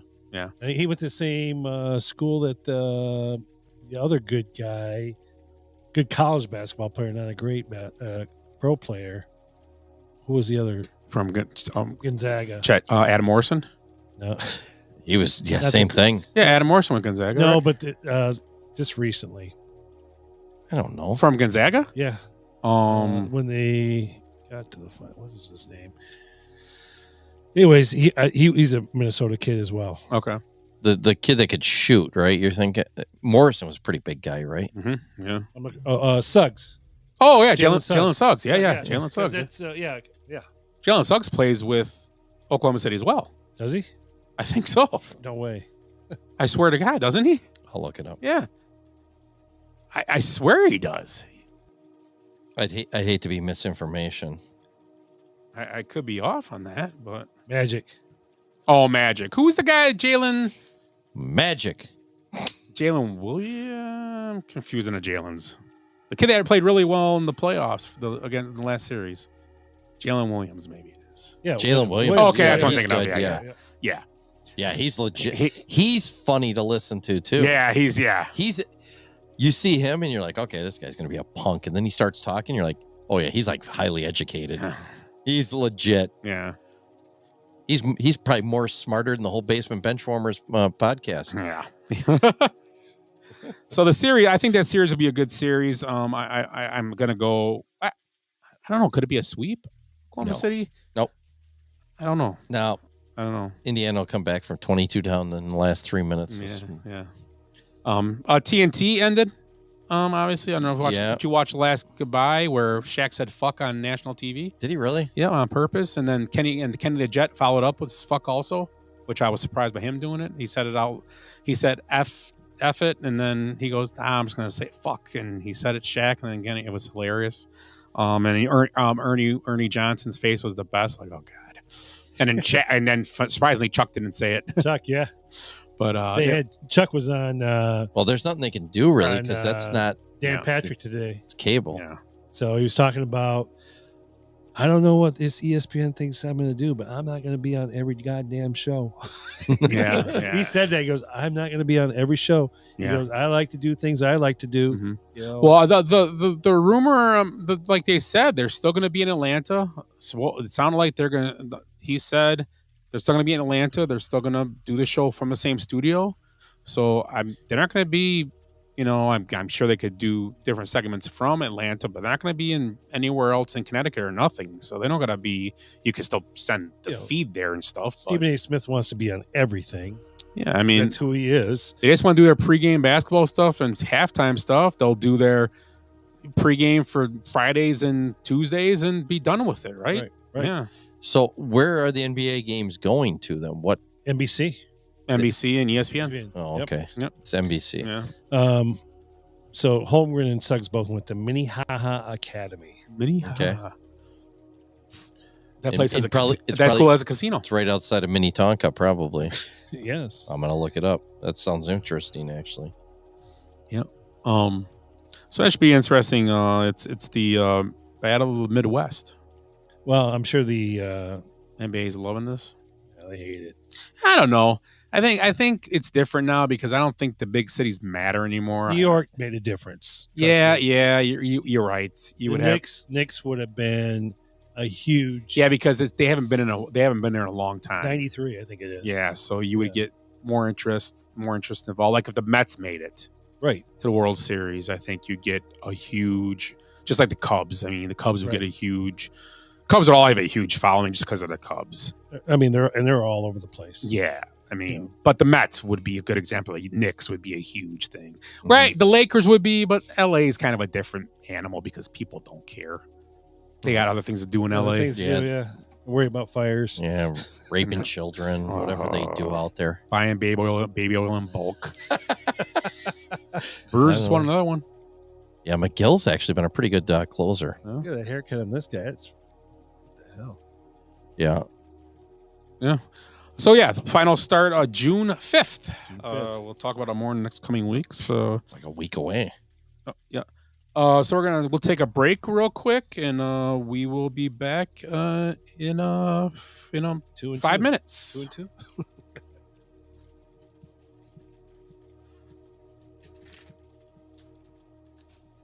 You got a beer, Willie? You're listening to the Basement Benchwarmers podcast. Check us out on Facebook at Basement Benchwarmers, also on Instagram at Basement Benchwarmers, and on Twitter at Base Benchwarmers, and our email is basementbenchwarmers@gmail.com.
from our break, a little break here. Gonna go to a shower stall here in a second with Ed. We're gonna have birthdays coming up here. Talk a little about Major League Baseball in this second half, final half of the show. Also, whatever else comes up, but we'll start with how about we go to that shower stall? Let me find what I got. I'm nervous. We haven't done one of these in a while. I know it has been in a while since we did a shower stall. Your finger's still shriveled? Prudy. Where you been hiding that bad boy? The shriveled finger, as we like to call it around here. Let me see where that is. You gotta look it up. It's somewhere around It's on here. board like 72. No, it was always in the front. It was an early one. Oh, there it is. It's like the second one. Yeah, see, we haven't done them in a long time. Here we go. It's been a while.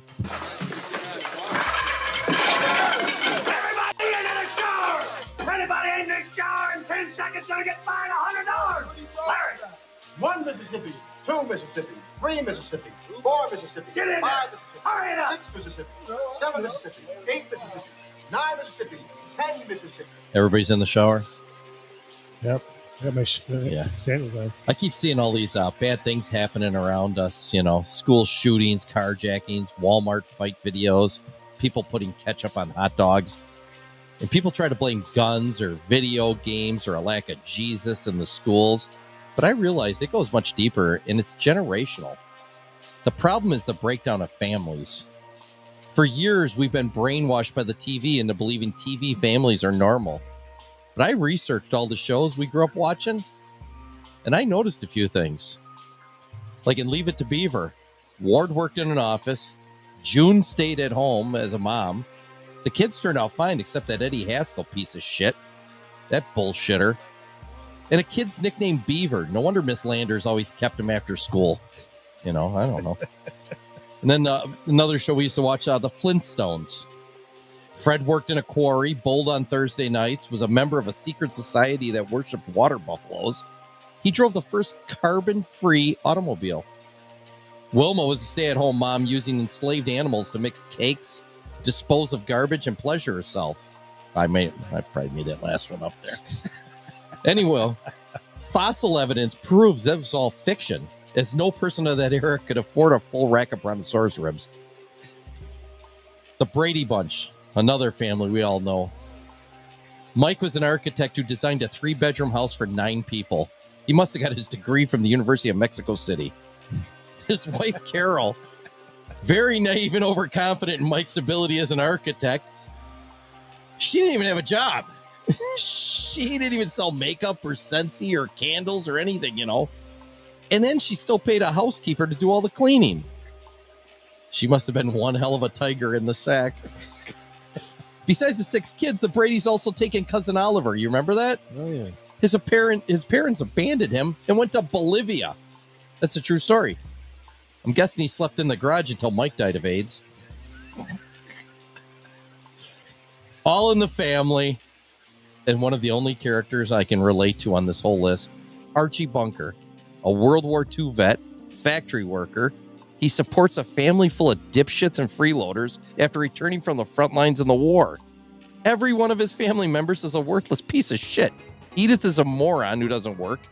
Gloria is a feminist who doesn't work. Meathead's an educated, lazy Polak who doesn't work. But he still believes he's superior. And he still does to this very day, and he hasn't moved to Canada yet. But somehow, after all this, the veteran blue-collar guy that supports his entire family is the bad guy because he calls them all out. He also has a racist black neighbor that always shows up and just trolls him at his house, like in his living room.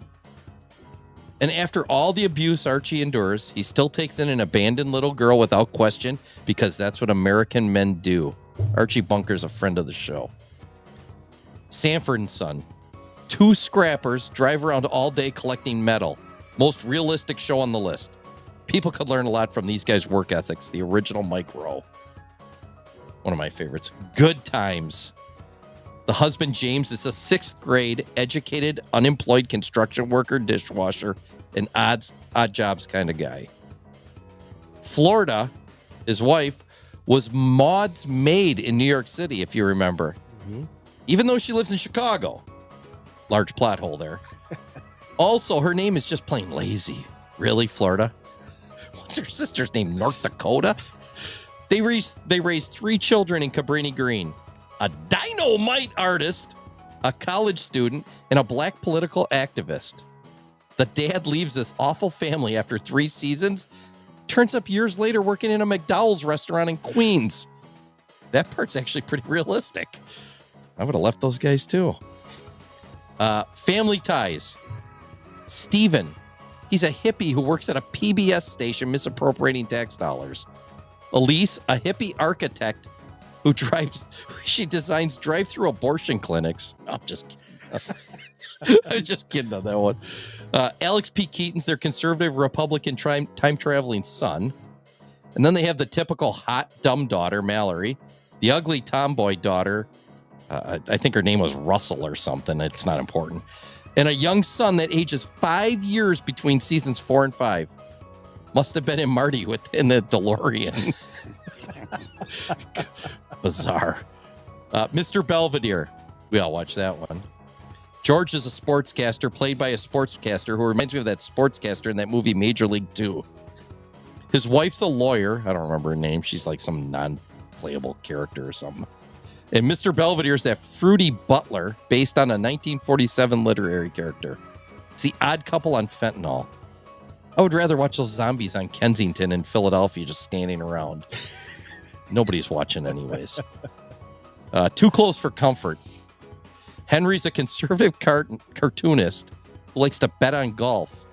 While we're waiting, Muriel, his wife, is a freelance photographer. They live in San Francisco with their hot, slutty daughter and the obligatory nerdy daughter. And they rent out half their duplex to an obnoxious gay neighbor who was caught with Nancy Pelosi's husband. Imagine believing a cartoonist who draws conservative political cartoons can afford a 2-flat in San Francisco.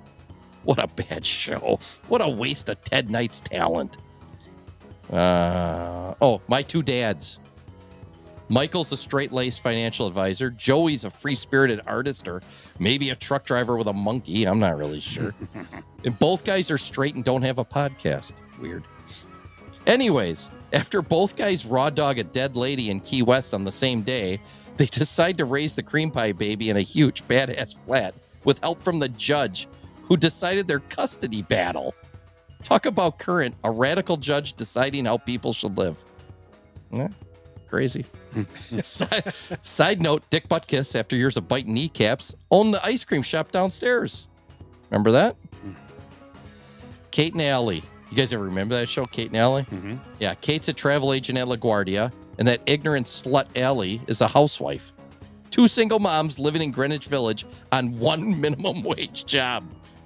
That's all you need to know how stupid that show was. The Cosby Show. Cliff's a doctor that obviously brought home some of the unused meds. Maybe a little GHB was left over in the fridge. I don't know. I don't know. I did my research on Wikipedia, so I don't know if that's true. His loyal wife, Claire, was a lawyer that helped her husband get out of several high-profile rapes. They lived in Brooklyn with 5 kids, a daughter who became a defense attorney. A little foreshadowing there. And Cliff was dubbed America's dad. And if Hollywood News magazine said it must be true. So I guess there are millions of dads out there raping people. Roseanne. Dan's a fat drywaller. Rosie's a fat line worker at Wellman Plastics. Their 3 kids are all horrible and unlikable. And they live outside Chicago in Elgin. Eventually, Dan kills Roseanne and starts banging her sister, who's always at the house or something. I don't know. I quit watching after they bought that bike shop and sold motorcycles. That was stupid. How about a drywall guy afford a motorcycle shop? And he speaks English too, whatever. Anyways, lost me there. Who's the boss? This is one of the dumbest ones of all. Angela is an advertising executive, which is a common job according to television. Tony's a former professional baseball player turned maid. Obviously, he didn't get Juan Soto money. They live outside New York City and Connecticut, where Tony raises his daughter to hate Trump and drive Volkswagens built by Nazi sympathizers. And now that stupid cunt can't afford to pay her son's traveling baseball fees. Sorry. Step by Step. You remember that one? Oh, yeah. Yeah, Frank's a contractor whose wife just deserted him and the 3 kids. I think she ran off with James Lofton or something. I missed the pilot episode. Seems to be a lot of that in these sitcoms. His wife, Carol, owns a hair salon and killed her husband by suffocating him between her thighs. I can always dream, can't I? They live in idyllic Port Washington, Wisconsin. They got married in Jamaica 5 days after they hooked up on the cruise. After seeing that, I'm guessing Frank was a roofing contractor. Side note, the tomboy girl grew up to be cute and became Joyce Kinney on Family Guy. Full House. Danny Tanner, a local TV sportscaster whose wife is killed by a drunk driver in California. Not a great advertisement for Napa Valley. Come to Napa Valley, enjoy our wine. Also stop by and leave a balloon at the roadside cross of Danny Tanner's wife. He also lives with 2 straight dudes that are fun, but they don't have a podcast either. Joey's a comedian who got a blowjob from Alanis Morissette in a theater. And Uncle Jesse is a musician banging Jerry O'Connell's wife. He then marries a cute girl and gets busted in a college admissions scandal. She goes to prison. I think that was in episode, like in season 5 or something.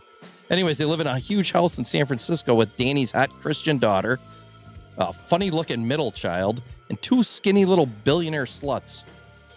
So 3 families living on a local TV sportscaster salary in San Francisco. They couldn't even afford to live in the neighborhood where people shit on the sidewalks and shoot wide receivers. I got a few left here. Hang with me here. Growing Pains. Jason's a stay-at-home psychologist. Carol is a research journalist for Newsweek, so I'm guessing she's part of that Project Mockingbird and working with clandestine organizations, shaping young people's minds with her propaganda. Their oldest son, Mike Seaver's that religious dude who, his sister lives in San Francisco with Danny Tanner. Yeah. There are a couple other kids I don't remember. But the annoying neighbor is named Boner. You gotta love a show with a dude named Boner. I get that show 4 gold Viagras. Finally married with children. Al Bundy, the modern Archie Bunker. Instead of fighting the Japs in World War II, Al went to Polk High, spent years shoving fat woman's cloven hooves into cheap shoes. He is a simple man who believes as Americans we have access to the best toilet system in the free world. He also believes that despite it all, every guy who will never be what he wanted to be will still be out there working 40 hours a week for life. And the fact that they never put a gun in their mouth makes us all winners. Obviously, these shows and their far-fetched plot lines are the reason for the current societal decay we are seeing every day. And you could change my mind. Well done, Ed. How many hours on the shitter did it's taking to write that? 45 minutes. And 1 numb leg. I was like, all those TV shows are awesome. Oh yeah, they're all.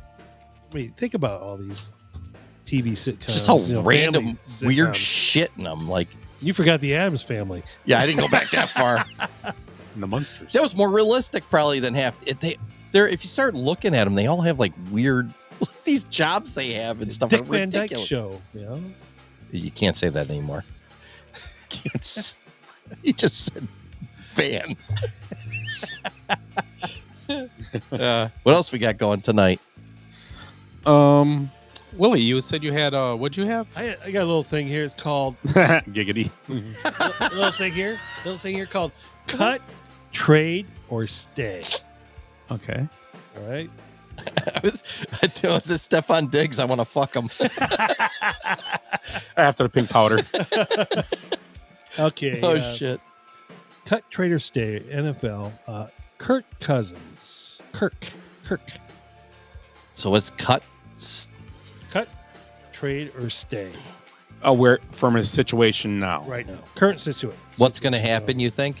Or what they should what do? What do you think? I mean, just give me an opinion. What should happen with this guy? There's no right answer to this. I think he's going to get a trade. He's going to get traded. They should trade. Because they'll get something if they for can, him. yeah.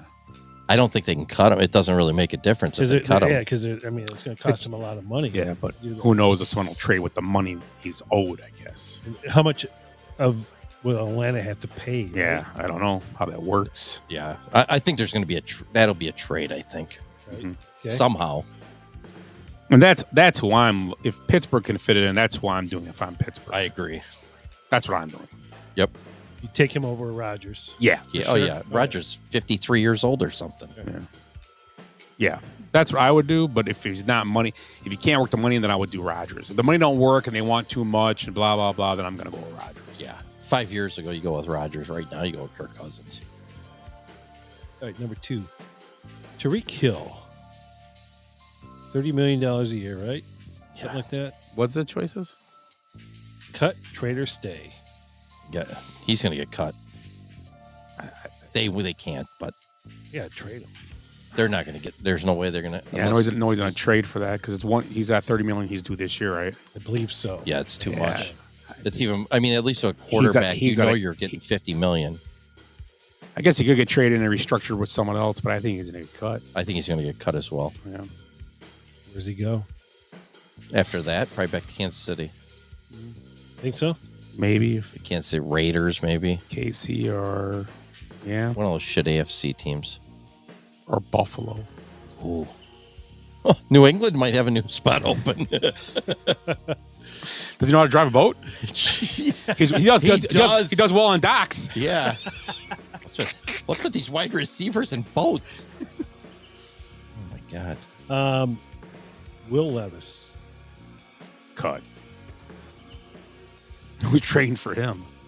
Well, you could stay and be a backup. He's going to be a backup. I think he's talked enough shit already. I don't think probably they don't want him. Huh? Yeah, I cut him. Where the hell's he going? No, I'm trying to think. Cut. Who's going to trade for him? You don't know until after training camps, right? Yeah.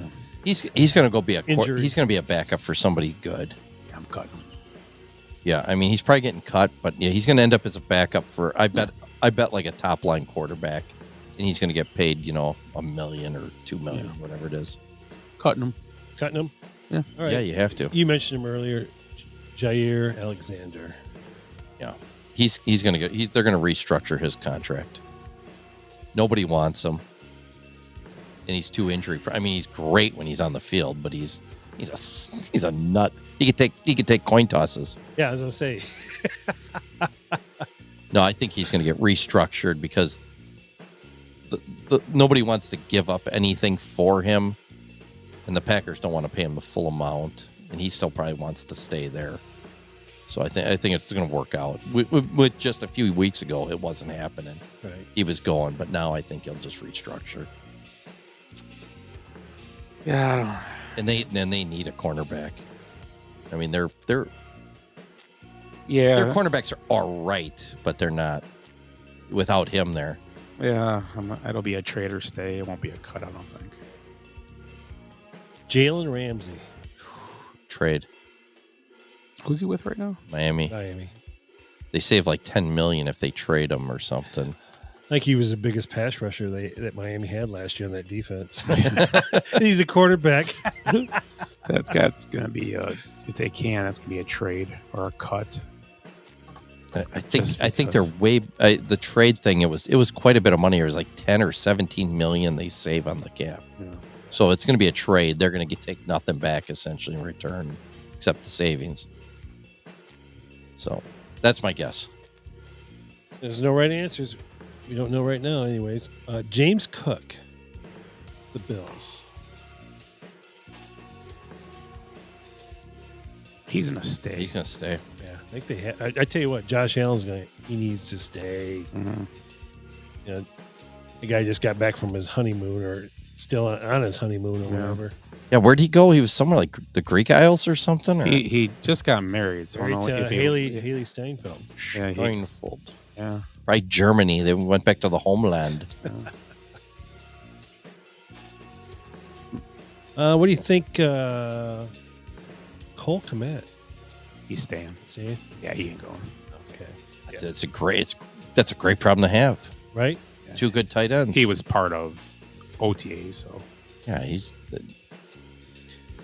Austin Eckler. He's in Washington, right? Yeah. I don't know what they drafted. They drafted a running back. I don't think They so. still have Brian Robinson too. I think he's a stay too, because I think he's got a couple-year contract. I believe the offense, they're going to keep the same set what they had last year.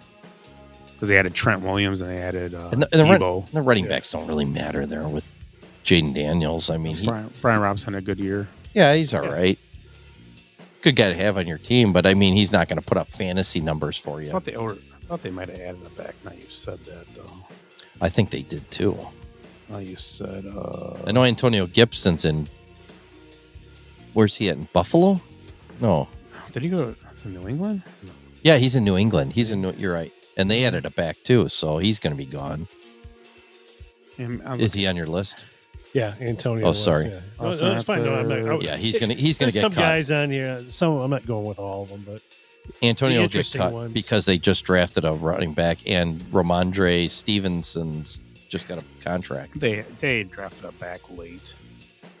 A Ja'Cory Krosky Merritt.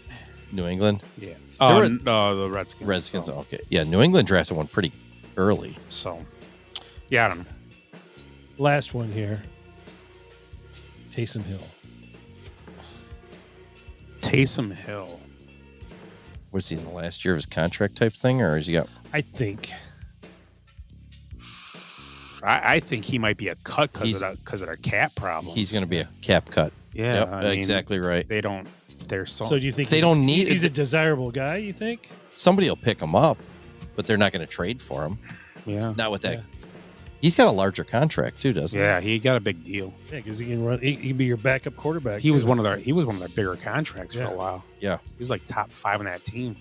Yeah, teams like after Carr and after Cam Jordan, I think he was like that team's a mess. Yeah, financially. So how much they saved after Carr's gone now? They're down now. Cap. Their caps probably went down a lot. Because Detroit got like $9 million back with Ragnar retiring. Yeah. So. Yep. So, yeah. Retired early at 29. 29, but he wasn't going to be the guy he wanted to be. What's wrong? What was back problems? Or he said he couldn't get up every morning and just. Yeah. He said it. What did he say? It was almost like the Barry Sanders thing, where it's like, I could. You want to be traded to Miami too? Nice. Only if Bobby Ross is your coach. Yeah. Yeah. He said he pretty much like. He had more thoughts of not going to work than actually going to work, and that's crazy at 29 though. They said he put a picture on Instagram with him with a big old fish that he caught. Mm-hmm. He's wearing flannel as well, Ed. He sounds like a very good guy. Yeah, 29. He's only 29. 29. Yep. He played center, correct? Yeah, center. I mean, he was great. Probably the top ranked good center. And he started when they were shit, and he stayed and. Had to have I think his knees were bad. Now I think knees about and it. shoulders. Yeah. And, he said it was tough getting up every day, and he didn't really explain it, but it was kind of the. No explaining, Lucy. Yeah, it's probably every year getting stuff cleaned out and stuff. It's harder to get up and go to work every day, and you love doing it, but you just can't. Yeah, and so after a year not doing it, I'll probably feel better and won't be as beat up when he's 50 now than if he played 5 more years. Well, look at all. I mean, he probably made good money too. Around here, like you see all these Bears guys from the 80s and stuff, and how many got just massive damage and brain damage and. Oh, I mean, dude, it's crazy. And I don't know why you see so many of the 85 Bears guys, but maybe just because we see them so often in this area. They're almost all of them are beat up. Mangled fingers and. I mean, doesn't McMahon have mental problems too? I don't know. He's got like, something like. I think he does. Like maybe a little bit. But you saw there was quite a few of the guy. The one guy that committed suicide and Dave Duerson. Duerson, yeah. There's quite a few of them. Yeah. It's a tough one. Oh shit! Let me get the phone.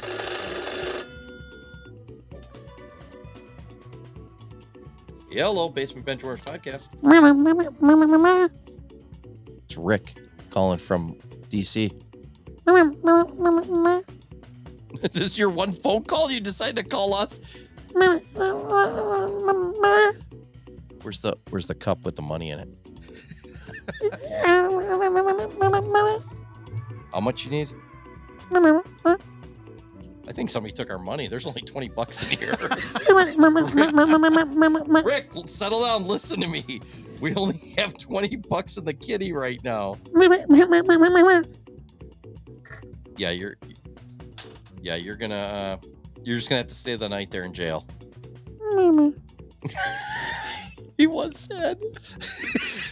No. We'll you know what? We'll send an Uber for you tomorrow. Alrighty. We'll talk to you, Rick. Take it easy. Oh.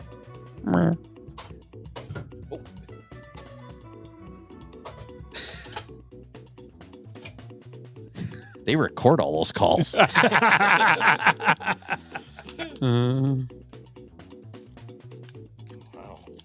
Tigers 13 runs. They're doing 12. Oh, wait a minute. They're doing way better than Rick is. Maybe I needed. Where's all our money? I put it in for. Oh yeah. What was 100 for something? What did we get in? We did some pool. Did we won a pool though too? Yeah, it was for the tournament. Yeah, we won more. Oh, so that's where that money is? Yeah. We just got to collect on it? Yeah. Okay. Wonder who's got our money. We'll have to go. I might go downtown and we'll go to get wings. Let's go to Gordon's. Oh yeah, that was a disaster. Everybody said those wings are good, and then I get down there and they're closed. Never got to have Gordon's wings. That was awesome. The wings were good too there. I know. That's what They were everybody said. solid. They were solid. Yeah. Let me check. I want to check something here. I'm actually worried about Rick now. I know. What was your little game you had, Willie? You did it already. I just did the it. cut, Yeah, pick, yeah. and Cut. Yeah. Cut, trade, and stay. cut, trade, and stay. You got birthdays? I do. Ooh, have we got birthdays. Let's do I birthdays. Let's do birthdays.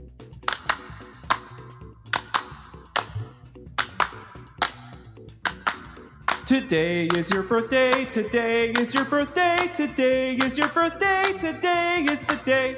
Today is your birthday. Today is your birthday. Today is your birthday, dear someone today. Well, yesterday's this guy had a birthday, and he was a former Cub, or he was a Cub, and Randy Hundley Jr. A catcher. How old is this old son of a bitch, Ed? And his son played in the major leagues too. Randy Hundley, he's old. 77. 76. 83. Ooh, he's older than shit. 83. Scott.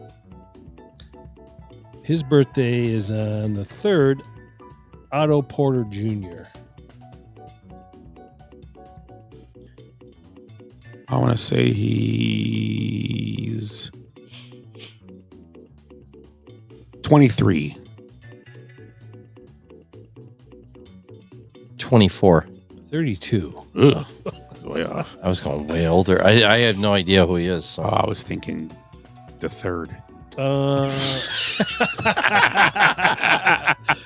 Good recovery. Yeah. Ed, your favorite guy, Robert Kraft. His birthday is on the 5th. The old slap and tickle. That's right. God, and I got a hand job at that same salon parlor in Tampa. What day is it? On the 5th, you said? Yes. Okay, so on that the makes a 5th. difference. 81? 77. 84. Wow. We're off tonight. We're never gonna get. We need Rick here. Scott, your favorite tennis player that wore short shorts, that wore a headband as well, and wore Fila gear. Oh, Bjorn Borg. 74. he's. That's a pretty good guess. I'm gonna say 72. 69. God. 69. Damn it. I was going lower. I I was almost going to went say down. it too, but I'm like. All right. Practice. We're talking about practice here, Ed? Allen Iverson. Oh, he Brittany Griner beat him in 1-on-1. I don't know what years he was in the league. I remember watching him.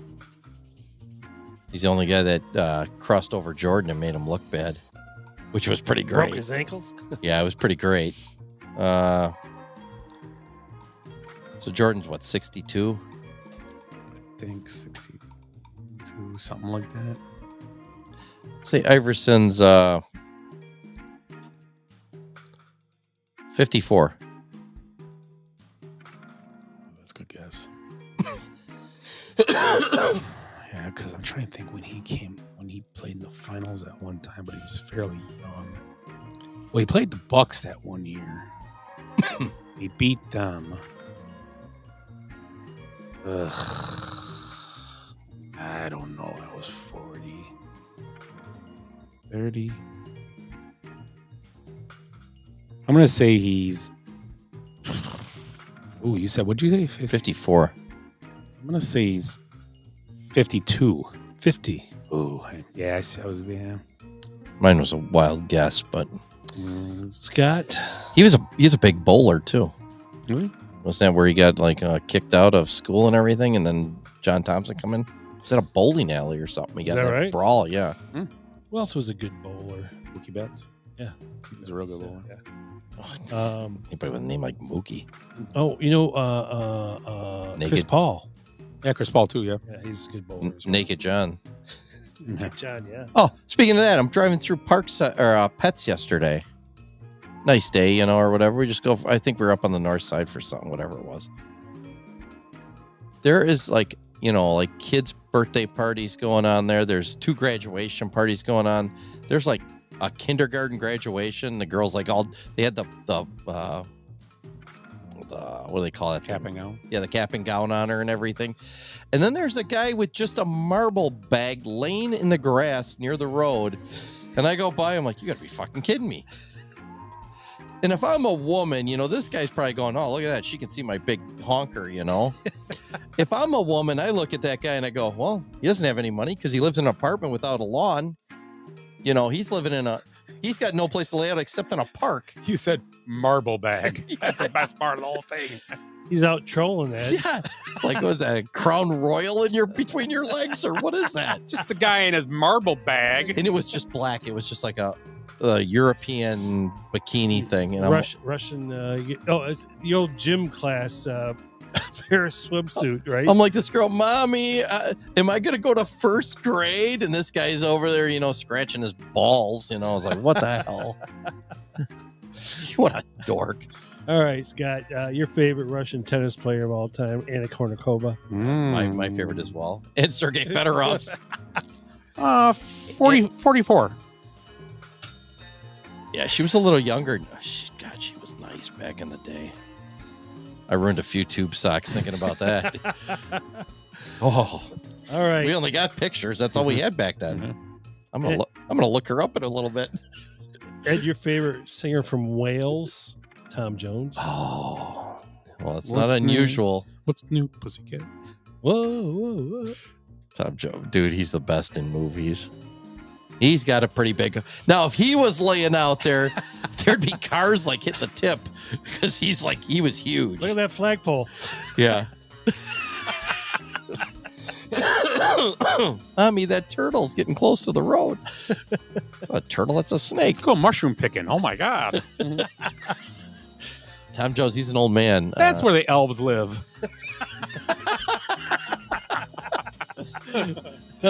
Oh, shit.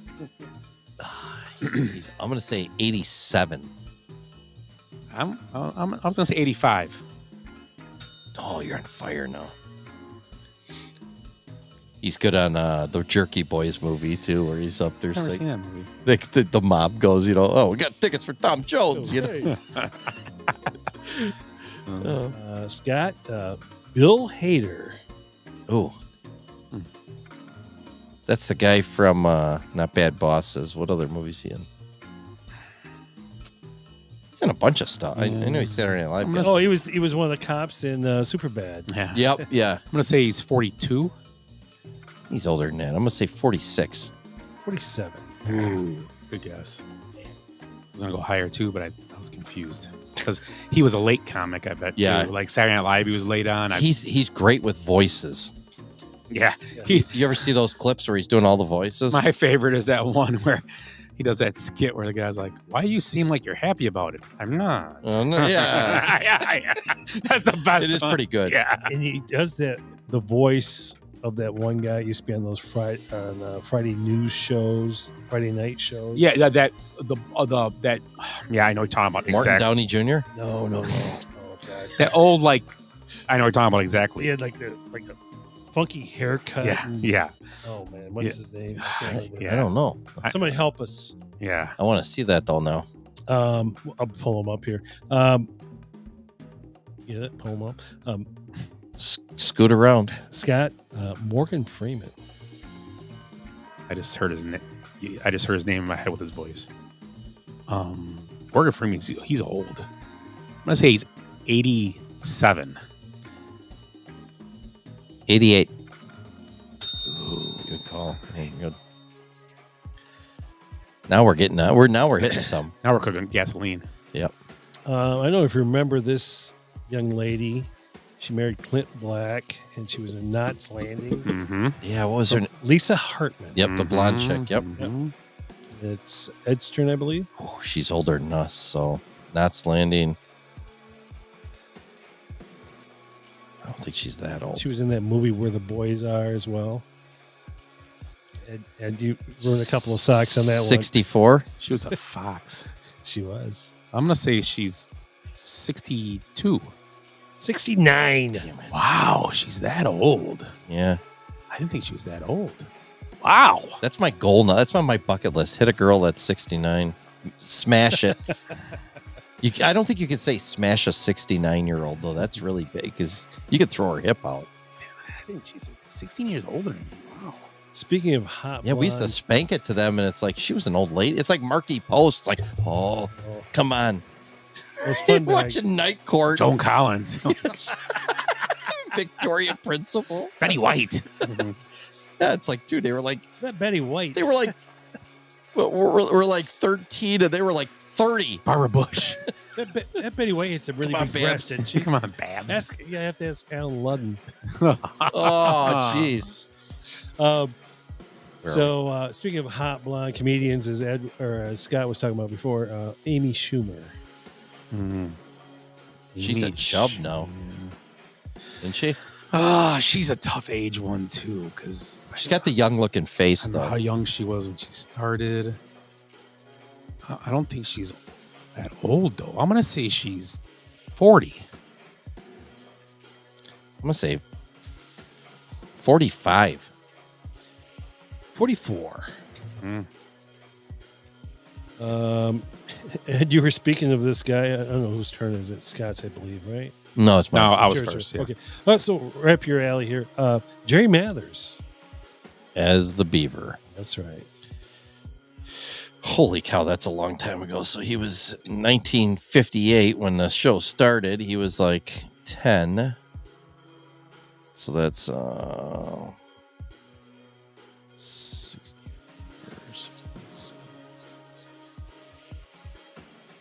78.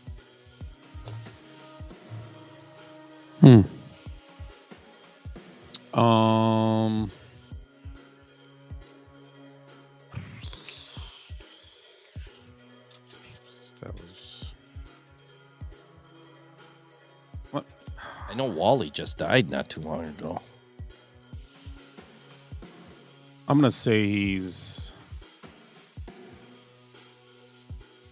76. 77. What did I say? 78? Yeah. Oh my God, we split the uprights. Yeah. Remember his wife? I missed this part when she stewardess. I speak jive. I forgot to put that in there. Scott, Wayne Brady. Jive speaking, Mom. He's funny. Especially when he was all street. That one with You're all wet, Dave. Oh, was he with Dave Chappelle? Yeah, he was all. They're going to get the hookers. Yes. He's talented. He's talented. Yeah, he's awesome. I don't think he's that old. I'm gonna. He might be though. I'm gonna say he's 43. I'm gonna say 51. 53. Yeah. Wow, he's my age. Okay. Black don't crack. I've heard that before. I don't know. It seems to be right. Oh, wow. He carried his own bag because him and his caddy split. He didn't have to carry his own bag. Is that what it was? That's what it said. Oh, wow. You kind of find some guy to carry your bag. That might have hurt him at the end, too. Find a caddy? I would have carried his bag for him. He would have tipped me. Yeah, right. Watch it. You're a married man. Ed, you're up. I don't know. Angelina Jolie. She was good looking when she was younger. Now she's gross. Yeah, when she was banging Billy Bob back in the day. Billy Bob was banging that? It's his sister. No, I don't know, isn't it? No, that's what's his name's daughter, though. Yeah. John Voight. John Voight, yeah. They were creepy at that award show. Oh, yeah. 57. 55. 50. Wow, she's younger than us. Because Brad Pitt's like 60, isn't he? He's an old man, yeah. Wait, he might be up there. Right, Scott, one of Jenny's favorite singers of all times, Pete Wentz. Oh, he's younger than us. So I always tell her she's robbing the cradle. 42. Say 43. 46. Oh, he was robbing the. Wasn't his girl the? Wasn't it? What's her name? Britney Simpson. Yeah, Ashley Simpson. That was lip syncing. Or on Saturday Night Live. Saturday Night Live. And they all do that shit. That's why I don't know why they pick and choose which ones they're gonna. It happens all the time. Ed, you up? Yeah, Ed's first. Yeah. Your favorite hornblower, Kenny G. I was gonna say Horatio Hornblower. He can really buzz that woodwind. When you said that, you should have let me. I was gonna say Horatio Hornblower or the guy from behind Culver's dumpster. My two favorite hornblowers. Or the guy by the interlude. that guy hangs out in the volleyball pit. Yeah, I don't trust that guy. Kenny G's an old man. Say 71. I don't know. I'm gonna say 63. 69. Wow. I think he was that old. I went higher even. The hair was really thin, even though he had like long curly locks. There was only like 8 of them. Okay, got 2 more left, and then we got the question. So, okay. Yeah, we're gonna need that. Break this tie. Paul Giamatti. I like Paul.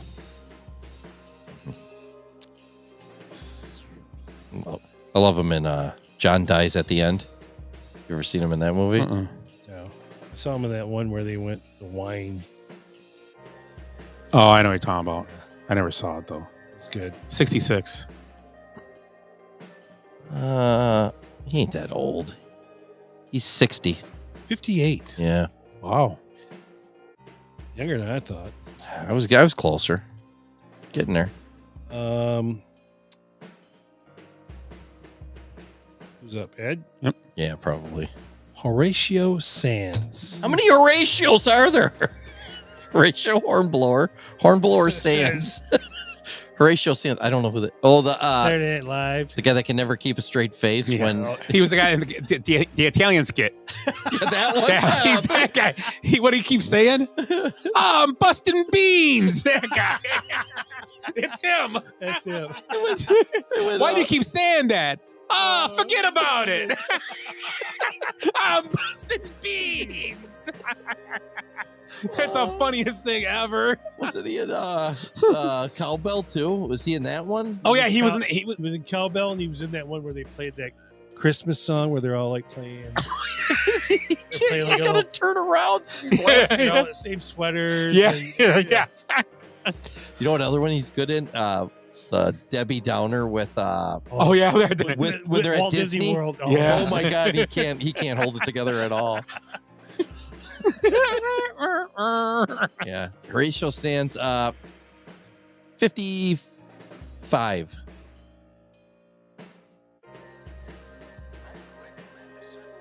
46. 56. Oh, wow, he's that old. Yeah, he's so close. Damn. Oh yeah, So I guess far. Cowbell. Yeah. I guess He's I probably should, pretty young then. should have thought of it. Yeah. I mean, look at what's his name? Looks like shit now. The main guy from Cowbell. Christopher Walken? Will Ferrell. Both. Will Ferrell. He looks old now. He's Yeah. starting to really look. He looks like, you know what he looks like? Looks like that old drummer from the Red Hot Chili Peppers. That's how old They he look looks. alike. I know. Dude, it's hilarious. It is funny. Those Chad Smith. Chad Smith, yeah. Yeah. But they did you ever see them drum together? Yeah. Oh, yeah, it was hilarious. Will Ferrell's actually pretty good. Yeah, he's solid. All right, here's our 6 What's point the score? question. I think It it's is 2-2 or something. 2-1. Yes, it's bad. Scott's got 2, Ed's got 1. And no 69. We didn't guess any of them. I know, today. and I God, should- that's terrible. 69. Oh. All right, here we go. All right. The WBC lightweight champ is Pacquiao. Oh. The NCAA men's basketball champ, Jayhawks. U.S. Open golf champ, Tiger Woods. I know it's ain't last year. Super Bowl champs, the New York Giants. And the top movie of the year was The Dark Knight. Hate all these. How do you spell night?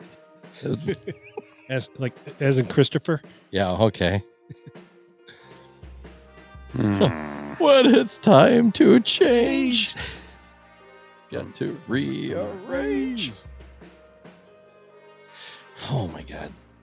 I have no idea. I'm going to be honest. I have no idea. So I'm not going to get this. I'm off. all right. I made a wild guess. Me too. Okay. 2011. Me too. 2008. I'm going to say as big as you.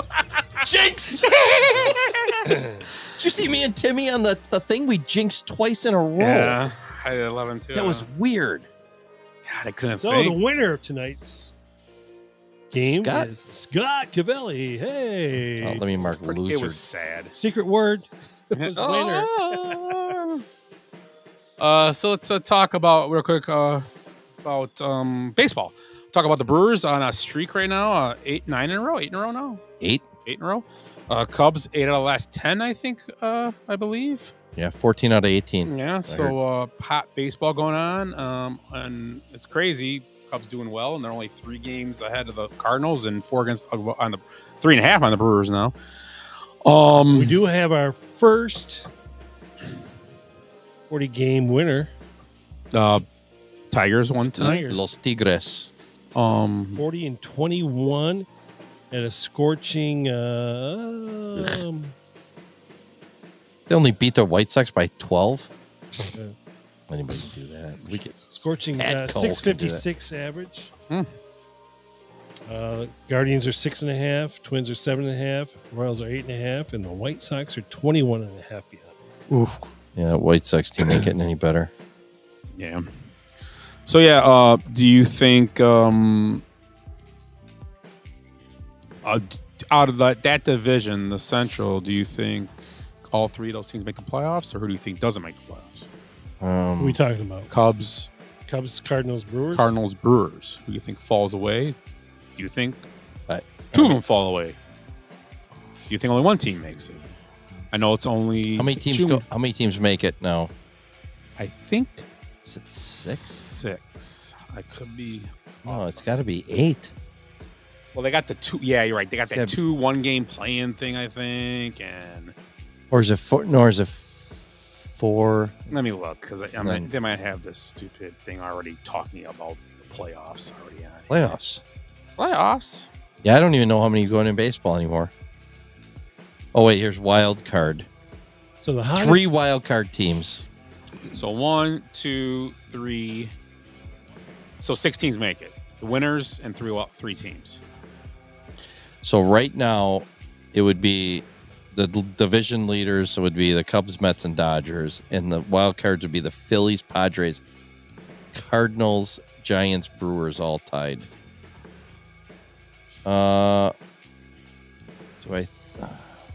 It's early. Do I think? Well, so Do you think those 3 teams are going to keep doing what they're doing, or do you think?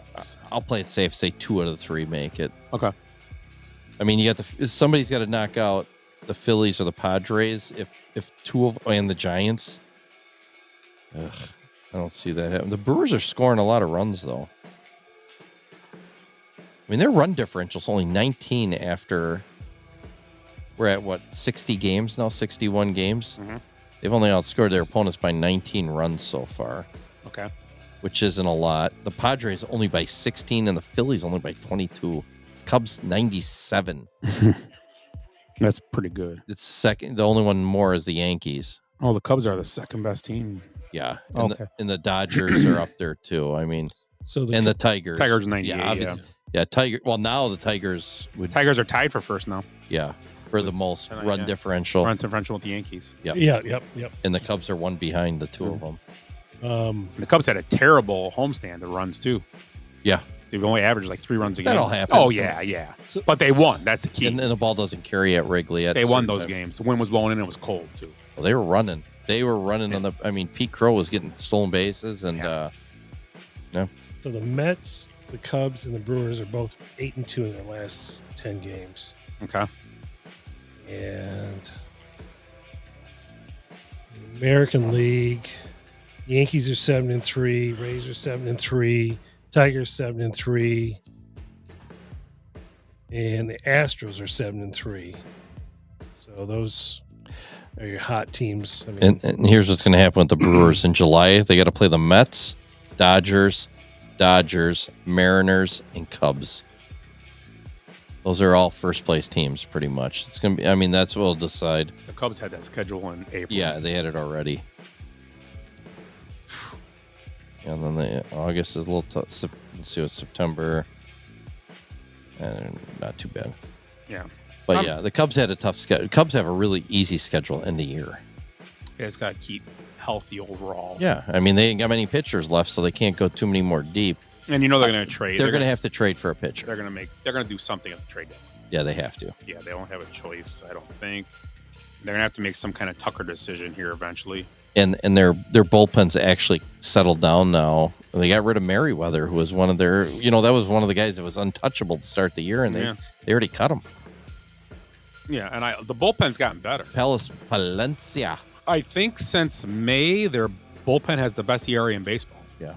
Or since mid-May, so that's a good sign, I guess. I know things can change, but yeah, last 3 weeks or whatever, they've been really good. Yeah.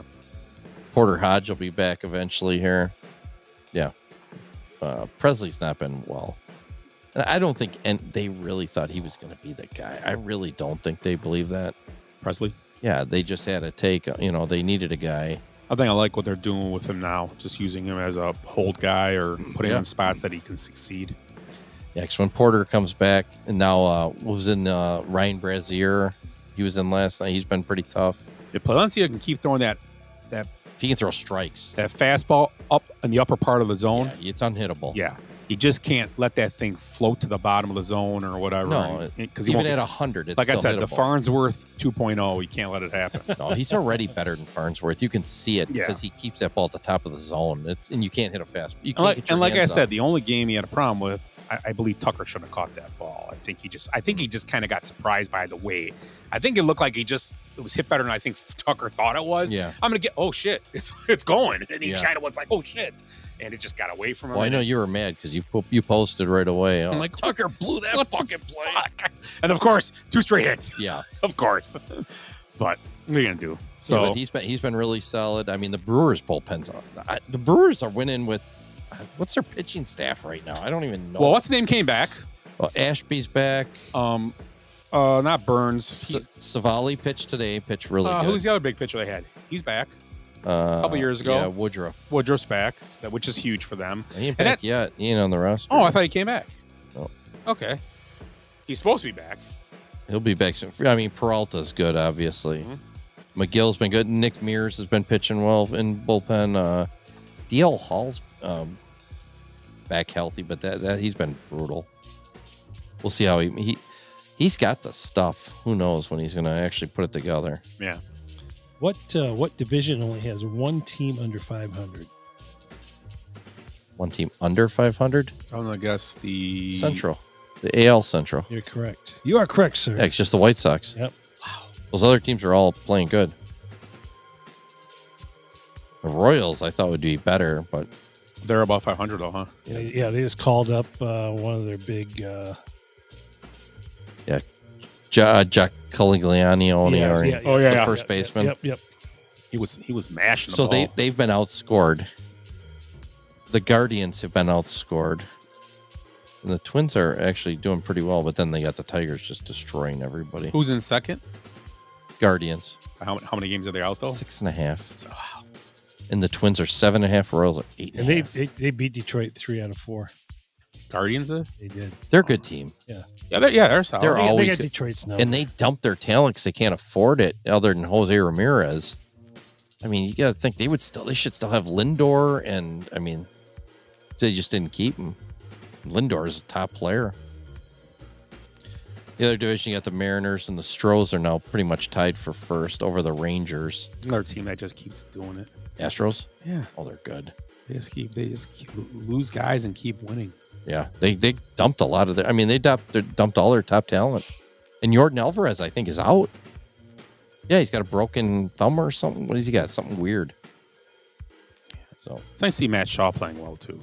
The Cubs. Yes, it is. All right, we talked about Corbin Burns earlier. Yeah, it looks like he might be. I don't know. Doesn't look good. I guess they said he looked like his mouth, like the words, my elbow feels like it's done or something like that. He mouthed the words on the mound. Yeah. I don't know if that's what he said, but I don't know if that's good or it's probably not good if he said that. I mean, baseball. It's Smith Shawver went down the other day, and Strider knew he was injured when he saw the way he threw or something. He's hurt again? No, Strider saw it. He just got back, and he goes, he's injured out there. You can just tell the way he threw that ball. And so he's out for another year, and he's going to have the internal brace or whatever that one, which might lead to Tommy John afterwards. So he might be out 2-3 years if they don't do it right. I don't know why they just don't do the Tommy John and just miss a couple more months. Be done. Yeah. Because Steele had Tommy John, correct? Yeah. And I believe he'll be out until next year, June, July. I can look it up real quick. If he had the brace or the other day I was watching the game, he was in the booth talking to them, so had the brace on and everything. So I mean that. Ooh, UCL surgery. Hiya. Just says UCL. Yeah, so I don't know. Yeah, I think he heard it early though, like in April, right? May. Yeah, right at the start of the year, second game or something. May. Probably back by All-Star break next year, maybe. Hopefully, he might be back a little earlier. Yeah.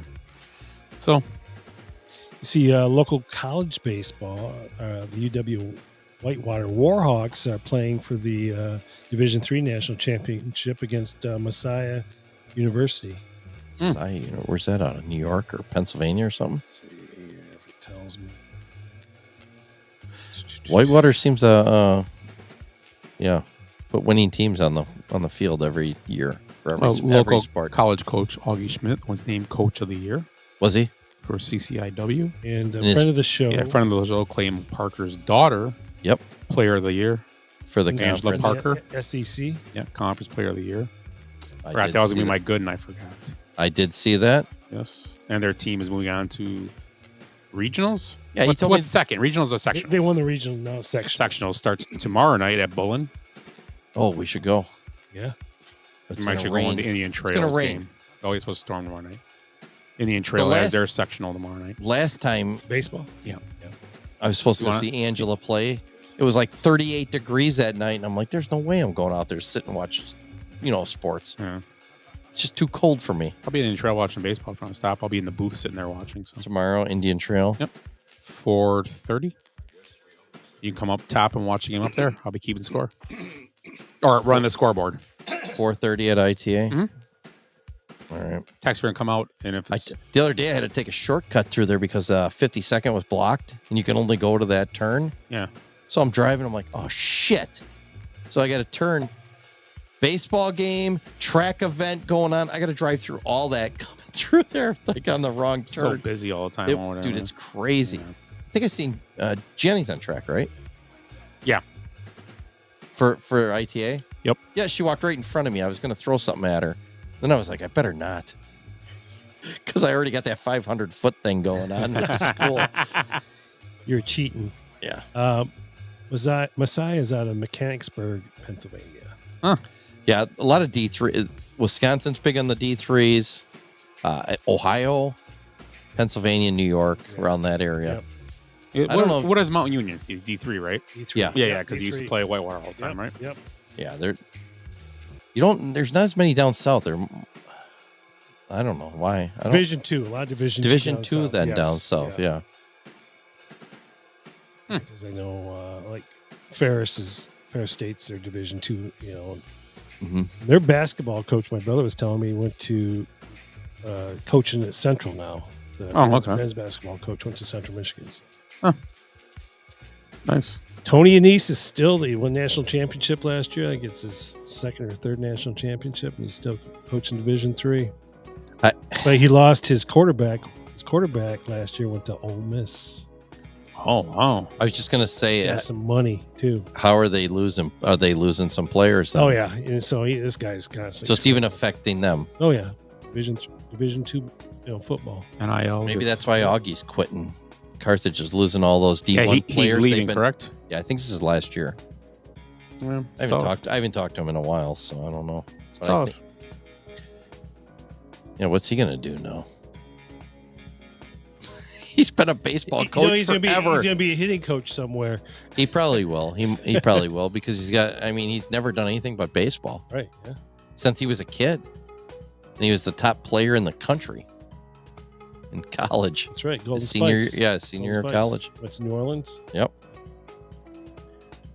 So yeah, he's been on that path this whole I look at that and I look at a lot of these guys that are really good, and it's like when you've done, say like Gavin, he's never done anything but base. He's never going to probably, even when he's probably going to go. Well, he's going to get a contract here at the end of this year. He will. But he's going to be coaching somewhere or doing, and I had a friend that he's still coaching in AAA, I think for the A's right now. I got to look it up. He was with the Red Sox for a while. He played 8 years in the majors, 10 years. It's baseball's their life. I mean, which isn't a bad life, actually. Get hot dogs and Mountain Dews and. Yeah. Well, even if you can do it and not worry about money or it pays you enough or you can live that life, it'd be whatever. That's cool. Yeah. It's good for them, I guess. Yeah. Back to the WNBA, RG3 on Angel Reese. If you gave Angel Reese a basketball and locked her in the gym all weekend, by Monday morning she'd have 10 points and 10,000 rebounds. RG3's the best. He's a friend of the show. Yeah. He says some great stuff. And who doesn't like him? Ryan Clark. Yeah, Ryan Clark. Yeah. Because he's married to a white lady. Yeah. He don't understand black women because he's married to a white lady. Yeah, because his mom wasn't black, or maybe he may have a sister. He wasn't around. He never was around a black woman in his life, Robert Griffin. I guess. I don't know. Right. I don't get it. I don't know. The one they always used to do was Obama like that too. It's like he's a black man. That's like he lived with his white mom for his whole life. It's like you act like he grew up in the hood somewhere. It's I don't know. People look at a very small portion of people's lives, and it's really weird. So, anything else? I think we're wrapping up. Hey, I just want to people are already tired of us. Let you know, Ed, right now that tomorrow, Lake Michigan, they have dangerous lake. Oh yeah, swimming conditions. Yeah. So I just want to make sure. I know you like to go out there, take a dip. No, my sister has a big boat, so they got 2 boats. But yeah, I doubt I'll go out. High waves, strong rip currents. Stay out of Lake Michigan, okay? And there's Aurora Borealis again tonight. It was one last night. I could not see it. I went out like 3 times to check. Nothing. I went out. I guess the best place to go is in this area. Cordy's. 75th. Take it all the way down. Right to the lake. Because you got like a 180-degree view. It's a good call. Yeah. So, Yeah, I tried to do it for my backyard, which I have seen the aurora from my backyard, but I'm looking over the city. Right. So it's pretty lit up. Yeah. But I'd love to be in Door County to see that. Oh. Would you imagine like being on Washington Island and having that happen? yeah, well, that's like where my brother's property is. We can see Superior's lights, and they're 60 some miles away. Is that right? Oh, you can see them plain as day. So you can see the aurora.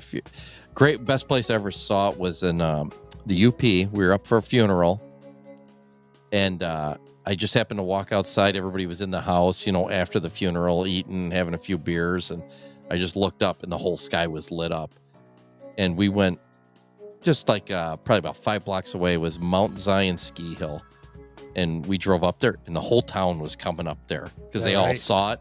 And we were all standing. You could see all the way out, halfway across Lake Superior. And you could it was amazing. It was amazing because you could see 50, 60 miles from up there. The whole town was up there. They were like bringing their in Hornville.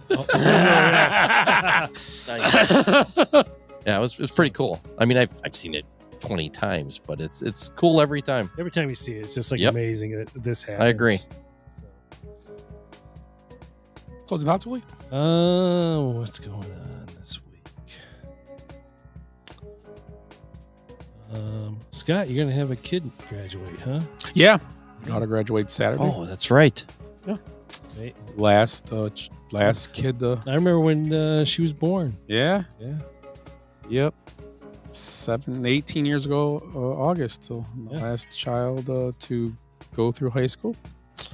This weekend. You did it. You did it. Got them all out. I'm still thinking of having one just for that experience. just for the thrill of victory. It'd be more the agony of defeat. Yeah. Everybody I know that has a kid after 45 is just depressed. Yeah. Pulling their red hair out. Going to wish everybody good luck at the Mindy this weekend. Yep. Hope they all hit them straight and keep them out of the bunkers. Hmm? Is that a euphemism for something? Keeping them out of the bunkers? Happened to me at Starlight. I went outside. Scott's like, hey, I'd keep it out of the bunker. And I did not. You didn't? Uh-oh. I got these weird sores now. But anyways. That's about all I got. That's all you had? Man, I was thinking about this the other night when I was on the toilet. And, you know why America is the greatest country in the world? I'll give you one success story to prove my point. Jake from State Farm was a dorky white guy in khakis. He had to work at 3 a.m. answering calls from jealous housewives. Now he's ripped and working with Batman. In his spare time, he hangs out with Super Bowl legends and eats steaks with Aaron Rodgers. Who sounds hideous now? There you go. Yeah. Good old Jake. Jake. Who, Bateman? Those are great commercials. Go do a podcast. I watch a lot of commercials. I see all these. You know what other one I see? You ever seen this commercial with the Liberty Bibberty guy? You know? Liberty Bibberty. Now with the one with the kid, and he's like, it's pronounced Bibberty. And he's got the great one. It's pronounced Bibberty. And she's like, quit acting like a child or whatever, or he goes, she's acting like a baby or something. She's only 2. And then you see the baby's feet moving. She's wearing size 10 sneakers. Look at it. Watch it now. When you see it, those feet are that freaking big. I don't know. It's like they got Rick's shoes. It's crazy. I think that insurance commercials are like the best ones, like Limu Emu and Doug. It doesn't even say like they say Limu Emu either. It's always like and Doug. And Doug. Well, I mean, I think they've outdone themselves, those commercials. Yeah, I agree. Yeah. They made think about those people like Flo. She's been doing this commercial for 12 years. Yeah. You remember that? She was ugly when she first started. Now look at her. She's ugly. And she was a neighbor on the Goldbergs. Yes. Was she was one of the neighbor friends on the Goldbergs, yeah. She was a friend on the Goldbergs. And great show. The lady that does the commercial to So You're Not Fat. Oh, what's the name of that thing? Ozempic? Maybe it's Ozempic commercial. But I just saw the worst commercial the other day. It's that. Do you guys see that softball commercial where they're all dancing around. Men's softball. It's like Cop Rock for softball. Oh my God, it's terrible. Is it really? You see, I just want to I want to smash the TV, you know. But yeah, you'll see it. Yeah, softball. What's it for? It's for some fat or weight loss drug. They're all playing softball. Is it like underhand, almost like fast pitch? Yeah, but it's just terrible. They wind up and then throw it for underhand. softball. Oh yeah. Nobody ever plays soft or slow pitch, and they're all wearing helmets too, which is even better. It's like nobody's in shorts. Never played softball like that ever. No, it's TV softball. Don't get me started on all this stupid. Look, Doug. Right as we said that, they're listening. Doug. Oh, there's Limu. Oh, he's shitting all over the green. Yeah, that was a lot. Look like piles of thousand shit. shit too. That was crazy. I gotta watch that commercial now when I go home. My closing thoughts is the emu shit's big. That's a lot of shit. So yeah, my closing thoughts. I don't know. Everybody have a good week, I guess. I don't know anything else going on. I don't know anything else. Nothing else this week. It's just another June. Weather's supposed to be nice next couple. Weather looks like it's looking up. Yeah. It's 80 tomorrow. It's a little cooler in the 60s on Wednesday, but then 70s, 60s, maybe 80. So it's looking up. I'm like, wait, that Greta Thunberg chick's been telling me, global warming, I'm like, where the fuck's the global warming? Yeah. I'm out there with 2 spray cans, like aerosol cans, spraying them. I want global warming right now. I'm freezing my ass. I want that hole in the ozone to warm this place up. We need some direct sun. So we're the Basement Benchwarmers podcast. Willie and Ed and Scott, we thank you, and everybody have a great week. And I hate goodbyes. Sorry, folks. Park's closed. What happened? I blacked out. Because we did something today that no one thought we could do, including us. So we're going out, we're celebrating, and we're going to rub it in this city's face. I swear I've seen a lot of stuff in my life, but that was awesome. Bye, Felicia. Kids, there's Big Ben and there's Parliament. I'd give them more buys and highs. Every new beginning comes from some other beginning's end.